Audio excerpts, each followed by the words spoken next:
ನಮ್ಮನ್ನ ನಾವು ಧ್ಯಾನಿಸ್ತಾ ಇರೋದು ನಮ್ಮೊಳಗಿನ ಅಂತಸತ್ವ ಏನಿದೆ ಅದನ್ನ ಗಮನಿಸೋದು. ಕೇವಲ ನಾವು ಹೊರಗಡೆದನ್ನೇ ಗಮನಿಸ್ತಿರ್ತೀವಿ. ನಮ್ಗೆ ಬಾಹ್ಯ ಚಕ್ಷುಗಳಿದೆ.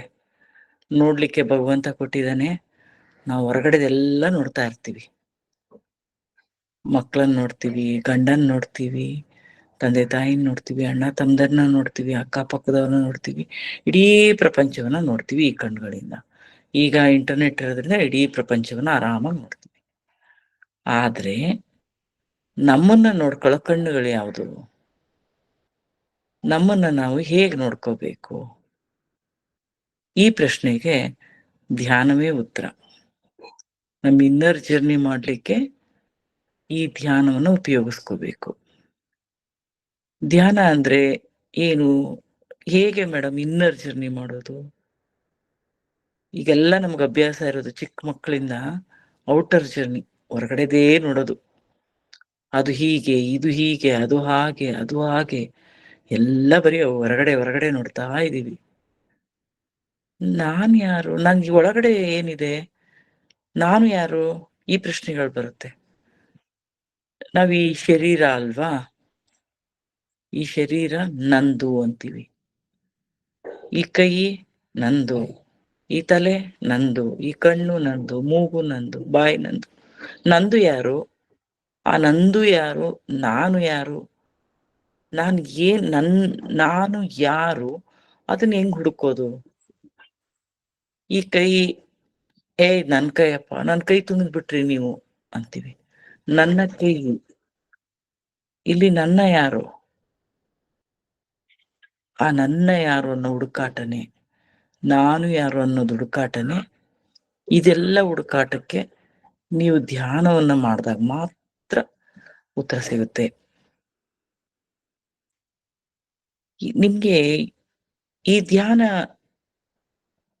ಎಲ್ಲಿ ಸಿಗ್ಬೋದು ಮೇಡಮ್? ಧ್ಯಾನದ ಬಗ್ಗೆ ನಾವು ಹೆಚ್ಚು ಅಧ್ಯಯನ ಮಾಡಬೇಕು, ತಿಳ್ಕೋಬೇಕು. ಎಲ್ಲಿ ತಿಳ್ಕೋತೀರಾ? ಈ ಧ್ಯಾನವನ್ನ ಹೇಗ್ ಮಾಡೋದು? ಅದಕ್ಕುತ್ತರ ನಿಮ್ಗೆ ಅತ್ಯಂತ ಪುರಾತನವಾಗಿ ನಮ್ಗೆ ಸಿಗ್ಬೇಕಾದ ದಾಖಲೆ ಅಂತಂದ್ರೆ ಭಗವದ್ಗೀತೆನಲ್ಲೇ ಶ್ರೀಕೃಷ್ಣ ಹೇಳ್ತಾರೆ. ಭಗವದ್ಗೀತೆನಲ್ಲೇನೆ 6ನೇ ಅಧ್ಯಾಯದಲ್ಲಿ ಧ್ಯಾನ ಯೋಗವನ್ನ ಹೇಳ್ತಾರೆ ಶ್ರೀಕೃಷ್ಣ. ಏನು ಧ್ಯಾನ ಯೋಗ ಅಂತಂದ್ರೆ ತುಂಬಾ ಅದ್ಭುತವಾಗಿ ಹೇಳ್ತಾರೆ ಶ್ರೀಕೃಷ್ಣ. ಧ್ಯಾನ ಯೋಗ ಅಂದ್ರೆ ಏನು? ಯಾಕೆ ನಾವು ಧ್ಯಾನವನ್ನ ಮಾಡ್ಬೇಕು?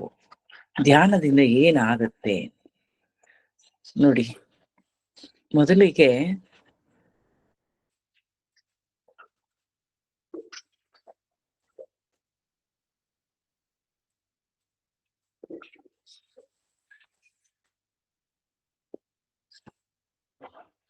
ದೇವೋತ್ತಮ ಪರಮ ಪುರುಷನು ಹೇಳಿದನು, ಕರ್ಮ ಫಲಕ್ಕೆ ಅಂಟಿಕೊಳ್ಳದೆ ತಾನು ಮಾಡಬೇಕಾದ ಕರ್ಮವನ್ನು ಮಾಡುವವನೇ ಸನ್ಯಾಸಿ. ಅವನೇ ನಿಜವಾದ ಅನುಭಾವಿ. ಅಗ್ನಿಯನ್ನು ಒತ್ತಿಸದೆ ಕರ್ತವ್ಯವನ್ನು ಮಾಡದಿರುವವನು ಸನ್ಯಾಸಿ ಅಲ್ಲ, ಯೋಗಿ ಅಲ್ಲ. ಅಂದ್ರೆ ಮೇಡಮ್ ನೀವೇನ್ ನಮ್ಮನ್ನೆಲ್ಲ ಸನ್ಯಾಸಿ ಮಾಡಕ್ ಹೊರಟಿದ್ದೀರಾ? ಸನ್ಯಾಸ ಅಂತ ಅಂದ್ರೆ ಸಂನ್ಯಾಸ ಅಂದ್ರೆ ನಮ್ಮೊಳಗಿದನ್ನ ನಾವು ಕೇಂದ್ರೀಕರಿಸಿಟ್ಕೊಳ್ಳೋದನ್ನ ಸಂನ್ಯಾಸ ಅಂದ್ರೆ. ನೀವು ಹೊರಗಡೆ ಹರಿಯುತ್ತಿದೆಯಲ್ಲ ನಮ್ಮ ಮನಸ್ಸು, ಚಿತ್ತ, ಬುದ್ಧಿ, ಅಹಂಕಾರ, ಇವುಗಳು ನಮ್ಮಿಂದ ಹೊರಗರಿತಾ ಇದ್ದಾವೆ. ಅವುಗಳನ್ನ ಹಿಡಿದಿಟ್ಕೋಬೇಕು, ಕಂಟ್ರೋಲ್ ಮಾಡುವವನೇ ಸನ್ಯಾಸಿ. ಸನ್ಯಾಸ ಅಂದ್ರೆ ಒಳಗೆ ಹಿಡಿದಿಟ್ಕೋತಾನಲ್ಲ ಅವನು. ಇಲ್ಲಿ ಅಗ್ನಿಯನ್ನು ಒತ್ತಿಸದೆ ಅಂತ ಕೃಷ್ಣ ಹೇಳ್ತಾರೆ. ಅಗ್ನಿಯನ್ನು ಒತ್ತಿಸೋದು ಅಂದ್ರೆ ಏನು? ನೀವು ನೋಡಿರ್ಬೋದು ಸಾಯಿಬಾಬಾ ಅವ್ರ ಇದ್ರಲ್ಲೆಲ್ಲ ದುನಿಯನ್ನ ಹಚ್ಚಿರ್ತಾರೆ. ಅದರ ಅರ್ಥ ಏನು ಅಂತ ನಾವು ನೋಡಿದಾಗ ನೀವು ಯೋಚನೆ ಮಾಡಿ. ನಮ್ಮೊಳಗೆ ಅಗ್ನಿಗಳಿವೆ. ಮೂಲಾಗ್ನಿ ಇದೆ, ಜಠರಾಗ್ನಿ ಇದೆ, ಚಿದಾಗ್ನಿ ಇದೆ, ಇನ್ನೂ ಹಲವಾರು ಅಗ್ನಿಗಳಿವೆ. ಆದ್ರೆ ಈ ಅಗ್ನಿಯನ್ನ ನಾವು ಅವು ಶಾಂತವಾಗಿರ್ತವೆ. ಅವನ್ನ ಉತ್ತೇಜನಗೊಳಿಸ್ಕೊಳ್ದೇ ಇದ್ರೆ, ಅವುಗಳನ್ನ ನಾವು ಸ್ಟಿಮ್ಯುಲೇಟ್ ಮಾಡದೆ ಹೋದ್ರೆ ಆ ಅಗ್ನಿಗಳಿಂದ ನಮ್ಗೇನು ಪ್ರಯೋಜನ ಆಗಲ್ಲ.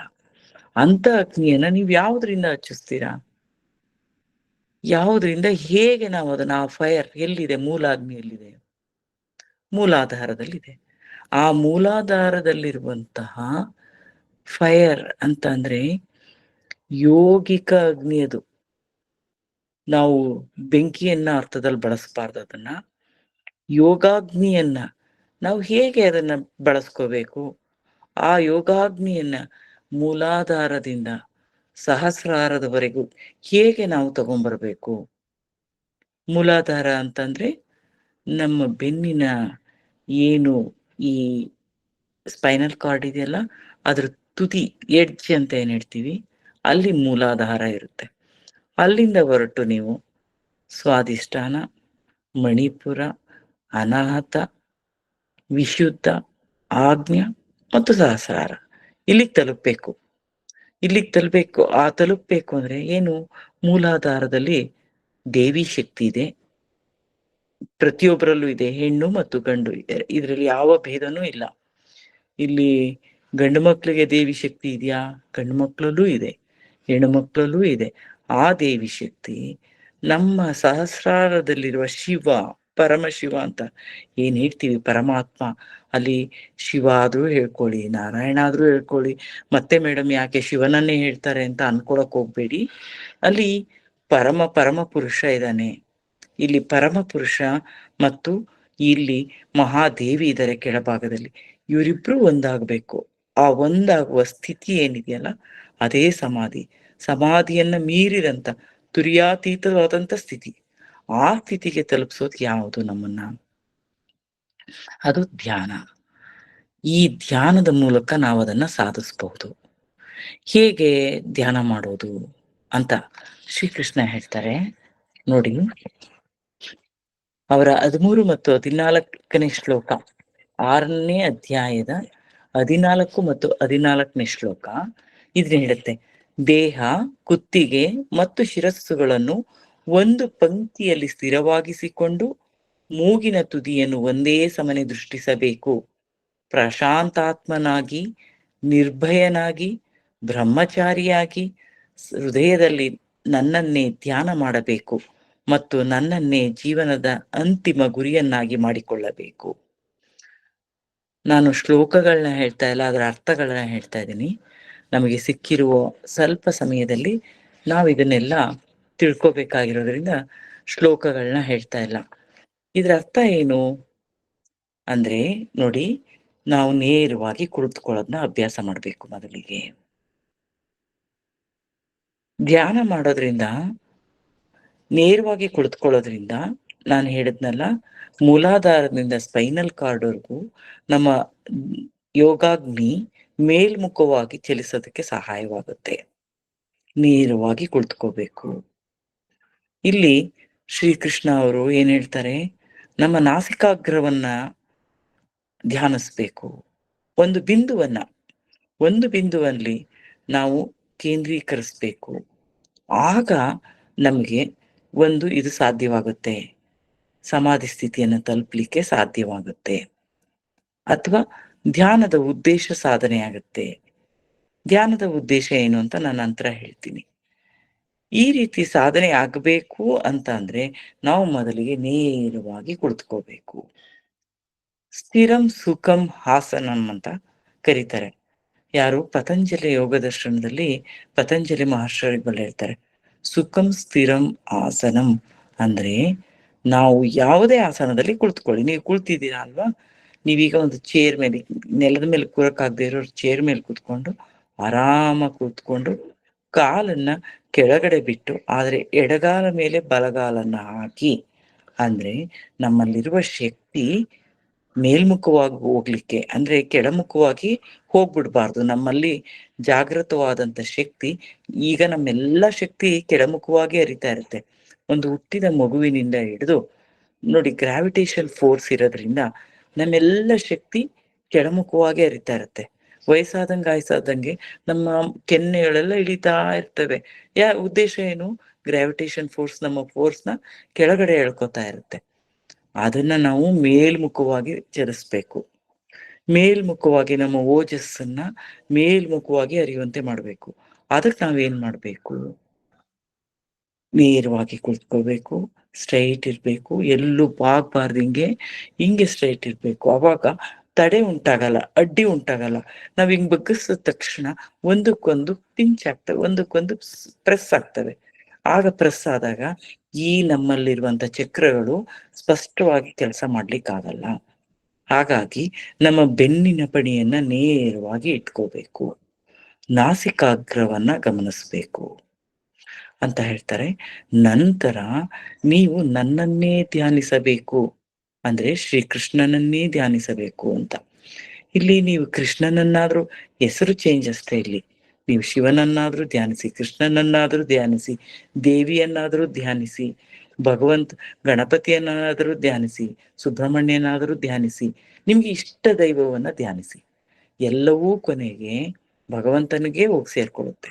ನೀವು ಯಾರನ್ನಾದ್ರೂ ಧ್ಯಾನಿಸಿ, ಮೊದಲಿಗೆ ಯಾರನ್ನಾದ್ರೂ ಧ್ಯಾನಿಸಿ, ಆ ನಂತರ ಅದೂ ಲಯವಾಗುತ್ತೆ. ಅದೂ ಲಯವಾಗುತ್ತಾ ಹೋಗಿ ಹೋಗಿ ಹೋಗಿ ನೀವೇ ಅದಾಗ್ಬಿಡ್ತೀರಾ. ನೀವೇ ಅದಾಗೋದೇನಿದೆಯಲ್ಲ, ನಾವು ಧ್ಯಾನಿಸುತ್ತಾ ಧ್ಯಾನಿಸುತ್ತಾ ಕೊನೆಗೆ ಅದೂ ಲಯವಾಗಿ ಸಮಾಧಿ ಸ್ಥಿತಿಯನ್ನು ತಲುಪಿ ಅದೂ ಲಯವಾಗಿ ತುರಿಯಾತೀತ ಕೊನೆಗೆ ನಾವೇ ಅದಾಗ್ಬಿಡ್ತೇವೆ. ಅದಾಗುವ ಸಂದರ್ಭ ಯಾವಾಗ? ಧ್ಯಾನವನ್ನ ಮಾಡ್ತಾ ಮಾಡ್ತಾ ಆ ಸ್ಥಿತಿಯನ್ನ ನಾವು ತಲುಪಬಹುದಾಗಿದೆ. ಧ್ಯಾನದಲ್ಲಿ ಏನ್ ಮಾಡ್ಬೇಕು ಮೇಡಮ್? ಹೇಗಿರ್ಬೇಕು? ಮೊದಲಿಗೆ ನಾವು ಅದನ್ನ ತಿಳ್ಕೋಬೇಕು. ಧ್ಯಾನ ಅಂದ್ರೆ ಏನು? ಗಮನಿಸುವುದು. ನಮ್ಮೊಳಗೆ ನಾವು ಧ್ಯಾನಿಸುವುದು. ನಮ್ಮೊಳಗೆ ನಾವು ಇನ್ನರ್ ಜರ್ನಿ ಮಾಡ್ತಾ ಹೋಗೋದು. ಬೇರೆಯವ್ರನ್ನ ಗಮನಿಸೋದಲ್ಲ. ಇಷ್ಟು ವರ್ಷ ಬೇರೆಯವ್ರನ್ನ ಗಮನಿಸಿದ್ದು ಸಾಕು. ಬೇರೆಯವ್ರನ್ನ ನೋಡಿದ್ದಾಯ್ತು. ಬರೀ ಎಲ್ಲ ಅವರಿಂದ, ಅವರಿಂದ, ಇವರಿಂದ, ಇವರಿಂದ, ಅವರಿಂದ ಇವುಗಳು ಸಾಕು ಇನ್ನು. ಇನ್ನು ನಮ್ಮೊಳಗೆ ಏನಿದೆ? ನಮ್ಗೀಗ ಎಷ್ಟು ವಯಸ್ಸಿರಬಹುದು? ನನಗೀಗ 52 ವರ್ಷ. 52 ವರ್ಷದಲ್ಲಿ ನನ್ನನ್ನು ನಾನು ಎಷ್ಟು ವರ್ಷ, ಎಷ್ಟು ನಿಮಿಷ ಗಮನಿಸ್ಕೋತೀನಿ? ದಿನದ 24 ಗಂಟೆನಲ್ಲಿ ಎಷ್ಟು ನಿಮಿಷ ನನ್ನ ಒಳಗಿನ ಜರ್ನಿಗೆ ನಾನು ಟೈಮ್ ಕೊಟ್ಟಿದ್ದೀನಿ? ಸ್ವಾಮಿ ರಾಮ ಅವರ ಗುರುಗಳು ಧ್ಯಾನ ಮಾಡ್ತಾ ಇರ್ಬೇಕಾದ್ರೆ ಅಲ್ಲಿಯ ಮಹಾರಾಜರು, ಆ ಪ್ರಾಂತ್ಯದ ಮಹಾರಾಜರು ಬಂದು ಸ್ವಾಮಿ ಇವ್ರನ್ನ ಭೇಟಿ ಮಾಡ್ಬೇಕು ನಿಮ್ಮ ಗುರುಗಳನ್ನ, ನಮ್ಗೆ ಅವಕಾಶ ಕೊಡಿ ಅಂತ ಕೇಳ್ತಾರೆ. ಸ್ವಾಮಿ ರಾಮ ಅವರು ಇಲ್ಲ, ಅವರು ಧ್ಯಾನದಲ್ಲಿದ್ದಾರೆ ಅಂದ್ರೆ, ಇಲ್ಲ ನಾನು ಅವ್ರನ್ನ ಭೇಟಿ ಮಾಡ್ಲೇಬೇಕು ಅಂತ ಹಠ ಮಾಡಿ ಗುಹೆ ಒಳಗೆ ಹೋಗ್ತಾರೆ. ಅಲ್ಲಿ ಗುರುಗಳು ಧ್ಯಾನ ಮಾಡ್ತಾ ಇರ್ತಾರೆ. ಆಮೇಲೆ ಗುರುಗಳು ಎಚ್ಚೆತ್ತಾದ್ಮೇಲೆ ಎಚ್ಚೆತ್ಕೊಂಡ ನಂತರ ನೋಡ್ತಾರೆ ಇವ್ರನ್ನ. ನೋಡಿ, ಓ ಇವರು ಮಹಾರಾಜರು ಕೇಳ್ತಾರೆ, ತಾವು ಆರಾಮ ಗುರುಗಳೇ? ತಾವು ಚೆನ್ನಾಗಿದ್ದೀರಾ ಅಂತ ಕೇಳ್ತಾರೆ. ಹೌದು ಚೆನ್ನಾಗಿದ್ದೀನಿ, ಚೆನ್ನಾಗಿದ್ದೆ ಇದುವರೆಗೂ, ಈಗ ನಾನು ಚೆನ್ನಾಗಿಲ್ಲ. ಆ ನೀವು ನಮ್ ಜೊತೆ ಕಂಫರ್ಟಬಲ್ ಅನ್ನೋ ಅರ್ಥದಲ್ಲಿ ಪ್ರಶ್ನೆಯನ್ನ ಕೇಳ್ತಾರೆ ಮಹಾರಾಜರು. ಅವಾಗ ಅದಕ್ಕೆ ಅವ್ರು ಹೇಳ್ತಾರೆ, ನಾನು ನನ್ನೊಂದಿಗೆ ಕಂಫರ್ಟಬಲ್. ಅಂದ್ರೆ ನನ್ನೊಳಗೆ ನಾನು ನನ್ನ ನನ್ ನನ್ನ ಭಗವಂತನ ಜೊತೆ ಭಗವಂತನ ಪ್ರೀತಿ ಮಾಡ್ತಾ ಇದ್ದೆ. ಈಗ ನೀವು ಬಂದ ಮೇಲೆ ನಾನು ಒಂಟಿ ಆಗ್ಬಿಟ್ಟೆ. ಯಾಕೆಂದ್ರೆ ನನ್ನ ಭಗವಂತ ನನ್ನಿಂದ ಮರೆಯಾದ. ಅಂದ್ರೆ ನಾವು ಮತ್ತೆ ನಮ್ ಕಡೆಗ್ ನೋಡ್ಕೊಂಡಾಗ ಮಾತ್ರ ನಮ್ಮೊಳಗಿನ ಭಗವಂತ ನಮ್ಗೆ ದೊರೆಯೋದಕ್ ಸಾಧ್ಯ. ಈಗ ಯಾರೋ ಒಬ್ರ ಜೊತೆ, ಈಗ ನಾನ್ ನಿಮ್ ಹತ್ರ ಮಾತಾಡ್ತಾ ಇದ್ದೀನಿ, ನೀವು ನನ್ನ ಹತ್ರ ಕೇಳ್ತಾ ಇದ್ದೀರಾ. ಈಗ ನಿಮ್ಮೊಳಗಿನ ಭಗವಂತ ಅಲ್ಲಿ ಸೈಲೆಂಟ್ ಆಗಿದ್ದಾರೆ. ಅದನ್ನ ನೀವು ನೋಡೋ ಪ್ರಯತ್ನ ಮಾಡ್ಬೇಕು ಅಂದ್ರೆ ನೀವು ಸೈಲೆಂಟ್ ಆಗಿ ನಿಮ್ ಕಡೆಗ್ ತಿರುಗ್ಬೇಕು. ನಿಮ್ ಕಡೆಗ್ ತಿರ್ಕೊಂಡು ನಿಮ್ಮನ್ನ ನೀವು ಗಮನಿಸ್ಕೊಬೇಕು. ನಮ್ಮ ಬಾಹ್ಯವನ್ನ ನೋಡ್ಲಿಕ್ಕೆ ನಮ್ಗೆ ಹಲವಾರು ವಿಧಾನಗಳಿವೆ. ಹಲವಾರು ವಿಧಾನಗಳು. ಈಗಂತೂ ಹೇಳಲಿಕ್ಕೆ ಸಾಧ್ಯ ಇಲ್ಲ, ಅಷ್ಟು ವಿಧಾನಗಳಿವೆ. ಆಂತರ್ಯವನ್ನ ನೋಡ್ಲಿಕ್ಕೆ ಅದು ನಿಮ್ಮ ಅಂತಃಚಕ್ಷು ಏನಿದೆ, ನಿಮ್ಮ ಅಂತಃಕರಣದಲ್ಲಿ ಉಂಟಾಗುವಂತ ಚಕ್ಷುಗಳು, ಬಾಹ್ಯ ಕಣ್ಣುಗಳಿಂದ ನೋಡ್ಬೇಡಿ, ತಮ್ಮ ಒಳಗಣ್ಣುಗಳಿಂದ ಅದನ್ನ ನೋಡ್ಬೇಕು. ಆಗ ಮಾತ್ರ ನಿಮ್ಗೆ ಧ್ಯಾನ ಸಾಧ್ಯವಾಗುತ್ತೆ. ಇಲ್ಲ ಅಂದ್ರೆ ಧ್ಯಾನ ಸಾಧ್ಯವಾಗುವುದಿಲ್ಲ. ಕೇವಲ ಕಣ್ ಮುಚ್ಕೊಂಡ್ ಕೂತಿದ್ದೀನಿ ಮೇಡಮ್. ಕಣ್ ಮುಚ್ಕೊಂಡ್ ಕೂತ್ಕೊಂಡ್ರೆ ಏನಾಯ್ತು? ಒಳಗಡೆದು ಚಿತ್ರ ಓಪನ್ ಆಯ್ತು. ಒಳಗಡೆ ಚಿತ್ರ ಯಾವುದು? ನಾವು ಇಷ್ಟು ವರ್ಷ ಕಲೆಕ್ಟ್ ಮಾಡ್ಕೊಂಡ್ ಬಂದಿದೀವಲ್ಲ, ಇಷ್ಟು ವರ್ಷದಿಂದ ನಾವು ಬುದ್ಧಿ ಬಂತು ಅಂತ ಹೇಳ್ಬೇಕಾದ್ರೆ ಒಂದ್ 4 ವರ್ಷ 5 ವರ್ಷ ಇದ್ದಾಗ ನಮ್ಗೆ ಬುದ್ಧಿ ಬಂದಿದ್ರೆ ಆಗಿಂದ ಇದುವರೆಗೂ ಏನೇನ್ ಕಲೆಕ್ಟ್ ಮಾಡಿದೀವಲ್ಲ ಈ ಬ್ರೈನ್ ಅಲ್ಲಿ ಅನ್ವಾಂಟೆಡ್ ಥಿಂಗ್ಸ್ನೆಲ್ಲ ತುಂಬಿಟ್ಟಿದೀವಿ. ಏನೇನು ಬೇಕೋ ಬೇಡವೋ ಎಲ್ಲವನ್ನ ತುಂಬ್ಕೊಂಡಿದೀವಿ. ಆಮೇಲೆ ಏನು ಒಂದು IAS ಎಕ್ಸಾಮ್ ಬರೆಯುವಷ್ಟು ತುಂಬ್ಕೊಂಡಿದೀವಿ. ಅದಕ್ಕಿಂತ ಜಾಸ್ತಿ ತುಂಬ್ಕೊಂಡಿದೀವಿ. ಆದ್ರೆ IAS ಅಲ್ಲಿ ಕೇಳ್ಬೇಕಾದ ಪ್ರಶ್ನೆ ನಮ್ ತಲೆ ಒಳಗಿರಲ್ಲ ಅಷ್ಟೇ. ಅವ್ರು ಬೇರೆ ಪ್ರಶ್ನೆ ಕೇಳಿರ್ತಾರೆ. ಆ ರೀತಿ ಅಯ್ಯೋ ನಾನು ಇನ್ನ ತಿಳ್ಕೋಬೇಕಿತ್ತು ಅನ್ಕೋತಿರ್ತೀವಿ. ಅಷ್ಟು ಎಲ್ಲವನ್ನ ತುಂಬ್ಕೊಂಡು ನಮ್ಗೆ ಅಲ್ಲಿ ಜಾಗನೇ ಇಲ್ಲ ನಮ್ಮನ್ನ ನಾವು ನೋಡ್ಕೊಳ್ಳೋದಿಕ್ಕೆ. ಆ ಜಾಗವನ್ನ ಮಾಡ್ಕೋಬೇಕಲ್ವಾ? ನೀವ್ ಕಣ್ಮುಚ್ಚಿ ನಿಮ್ಗೆ ಗೊತ್ತಾಗತ್ತೆ. ನಿಮ್ ಮುಂದೆ ಎಷ್ಟು ವಿಷಯಗಳು ಬರುತ್ತೆ, ಯಾವ್ಯಾವ ವಿಷಯಗಳು ಬರುತ್ತೆ, ಏನೆಲ್ಲಾ ವಿಷಯಗಳು ಬರ್ತವೆ. ಇದೆಲ್ಲ ನಮ್ಮೊಳಗೆ ಇದೆಯಾ ಅಂತ ಒಂದ್ಸಲ ಯೋಚನೆ ಮಾಡಿ ನೋಡಿ. ಇರುತ್ತೆ. ಅದು ನಾವೇ ಮಾಡ್ಕೊಂಡಿದ್ದು, ನಾವೇ ಕಟ್ಕೊಂಡಿರೋದು, ನಾವೇ ಅದನ್ನೆಲ್ಲ ಸ್ಟೋರ್ ಮಾಡಿರೋದು. ನಮ್ಮ ಈ ಪಂಚೇಂದ್ರಿಯಗಳ ಮೂಲಕ ಸ್ಟೋರ್ ಮಾಡಿದೀವಿ. ಕಿವಿಯಿಂದ ಕೇಳಿಸ್ಕೊಂಡಿದೀವಿ, ಕಣ್ಣಿಂದ ನೋಡಿದೀವಿ, ಮೂಗಿಂದ ತಗೊಂಡಿದೀವಿ, ನಾಲ್ಗೆಯಿಂದ ಆಸ್ವಾದಿಸಿದೀವಿ, ಚರ್ಮದಿಂದ ಫೀಲ್ ಮಾಡಿದೀವಿ. ಇವೆಲ್ಲವೂ ಏನಿದಾವೆ ಪಂಚೇಂದ್ರಿಯಗಳು, ಇವುಗಳಿಂದ ಪಂಚ ತನ್ಮಾತ್ರಗಳಿಂದ ನಾವು ಅದನ್ನೆಲ್ಲ ಸ್ಟೋರ್ ಮಾಡಿ ಈ ಬ್ರೈನ್ ಅಲ್ಲಿ ಇಟ್ಬಿಟ್ಟಿದೀವಿ. ಈ ಬ್ರೈನ್ ಅಲ್ಲಿ ನಮಗೆ ನಾವು ನನ್ನೊಳಗೆ ನಾನು ನೋಡ್ಕೊಳಕ್ಕೆ ಇಳಿಯೋದಿಕ್ಕೆ ಸಾಧ್ಯವಾಗುವಂತಹ ಥಿಂಗ್‌ಗಳನ್ನೆಲ್ಲ ಮುಚ್ಚಿಬಿಟ್ಟಿದೀವಿ. ಮುಚ್ಚಿದೀವಿ ಅಂದ್ರೆ ಅದ್ರ ಒಳಗಡೆ ಸೂರ್ಯ ಇದ್ದೇ ಇದ್ದಾನೆ. ಸೂರ್ಯ ಪ್ರತಿಯೊಬ್ಬರಲ್ಲೂ, ಪ್ರತಿ ಒಂದು ಜೀವಿಯಲ್ಲೂ ಸೂರ್ಯ ಇದ್ದಾನೆ ಒಳಗಡೆ. ಆ ಸೂರ್ಯನ್ಗೆ ಮೋಡಗಳು ಎಷ್ಟು ದಟ್ಟವಾದ ಮೋಡಗಳಿವೆ ಅಂದ್ರೆ ಅದು ಜನ್ಮ ಜನ್ಮಗಳಲ್ಲೂ ಶುದ್ಧಿ ಆಗದೆ ಇರುವಂತ ಮೋಡಗಳನ್ನ ತುಂಬಿಟ್ಟಿದೀವಿ. ಅದಕ್ಕೆ ಸುಮಾರು ಜನ್ಮಗಳಿಂದನೂ ತಪಸ್ಸು ಮಾಡಿ ಯಾವುದೋ ಒಂದು ಜನ್ಮದಲ್ಲಿ ಆ ಸೂರ್ಯ ಹೊರ ಬರ್ತಾನೆ. ಅಷ್ಟೆಲ್ಲ ಮಾಡ್ಬೇಕಾ ನಾವ್ ಧ್ಯಾನ ಮಾಡ್ಲಿಕ್ಕೆ ಅಂತಂದ್ರೆ ಇಲ್ಲ. ಎಷ್ಟೋ ಜನದ್ದು ಜರ್ನಿ ಆಲ್ರೆಡಿ ಸ್ಟಾರ್ಟ್ ಆಗಿರ್ಬೋದು. ಈ ಧ್ಯಾನದ ಕ್ಲಾಸಿಗೆ ತಾವು ಬಂದಿದ್ದೀರಾ ಅಂದ್ರೆ ಬೇರೆ ರೀತಿಯಾದಂತಹ ಸಾಧನೆಗಳನ್ನ ತಾವು ಮಾಡಿರ್ಬೋದು. ಇದು ತಮ್ಗೆಲ್ಲ ಇದು ಒಂದ್ ದಾರಿ, ಇದು ಒಂದ್ ಮಾರ್ಗ. ನಮ್ಗೆ ಯೋಗದಲ್ಲಿ ಧ್ಯಾನ 8ನೇ ಸ್ಥಿತಿ ಆಗಿದೆ. 7ನೇ ಸ್ಥಿತಿ. 8 ಆಯಾಮಗಳಿವೆ. 8ರಲ್ಲಿ ನಮಗೆ 7ನೇ ಸ್ಥಿತಿ ಯಮ, ನಿಯಮ, ಆಸನ, ಪ್ರಾಣಾಯಾಮ, ಪ್ರತ್ಯಾಹಾರ,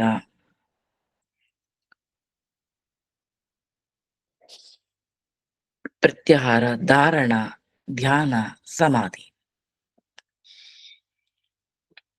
ಅಂದ್ರೆ ನಾವು ಯಾವ ಸ್ಥಿತಿಯಲ್ಲಿದ್ದೀವಿ? 7ನೇ ಸ್ಥಿತಿಯಲ್ಲಿ ಬಂದು ಕೂತ್ಕೊಂಡು ಮಾತಾಡ್ತಾ ಇದ್ದೀವಿ. 7ನೇ ಸ್ಥಿತಿ ಬರ್ಬೇಕು ಅಂತ ಅಂದ್ರೆ ಮೇಡಮ್ ಕುತ್ಕೊಂಡ ತಕ್ಷಣ ನಂಗೆ ಸಮಾಧಿ ಸಿಕ್ಬಿಡುತ್ತಾ ಅಂತ ಪ್ರಶ್ನೆ ಬರ್ಬೋದು ನಿಮ್ಗೆ.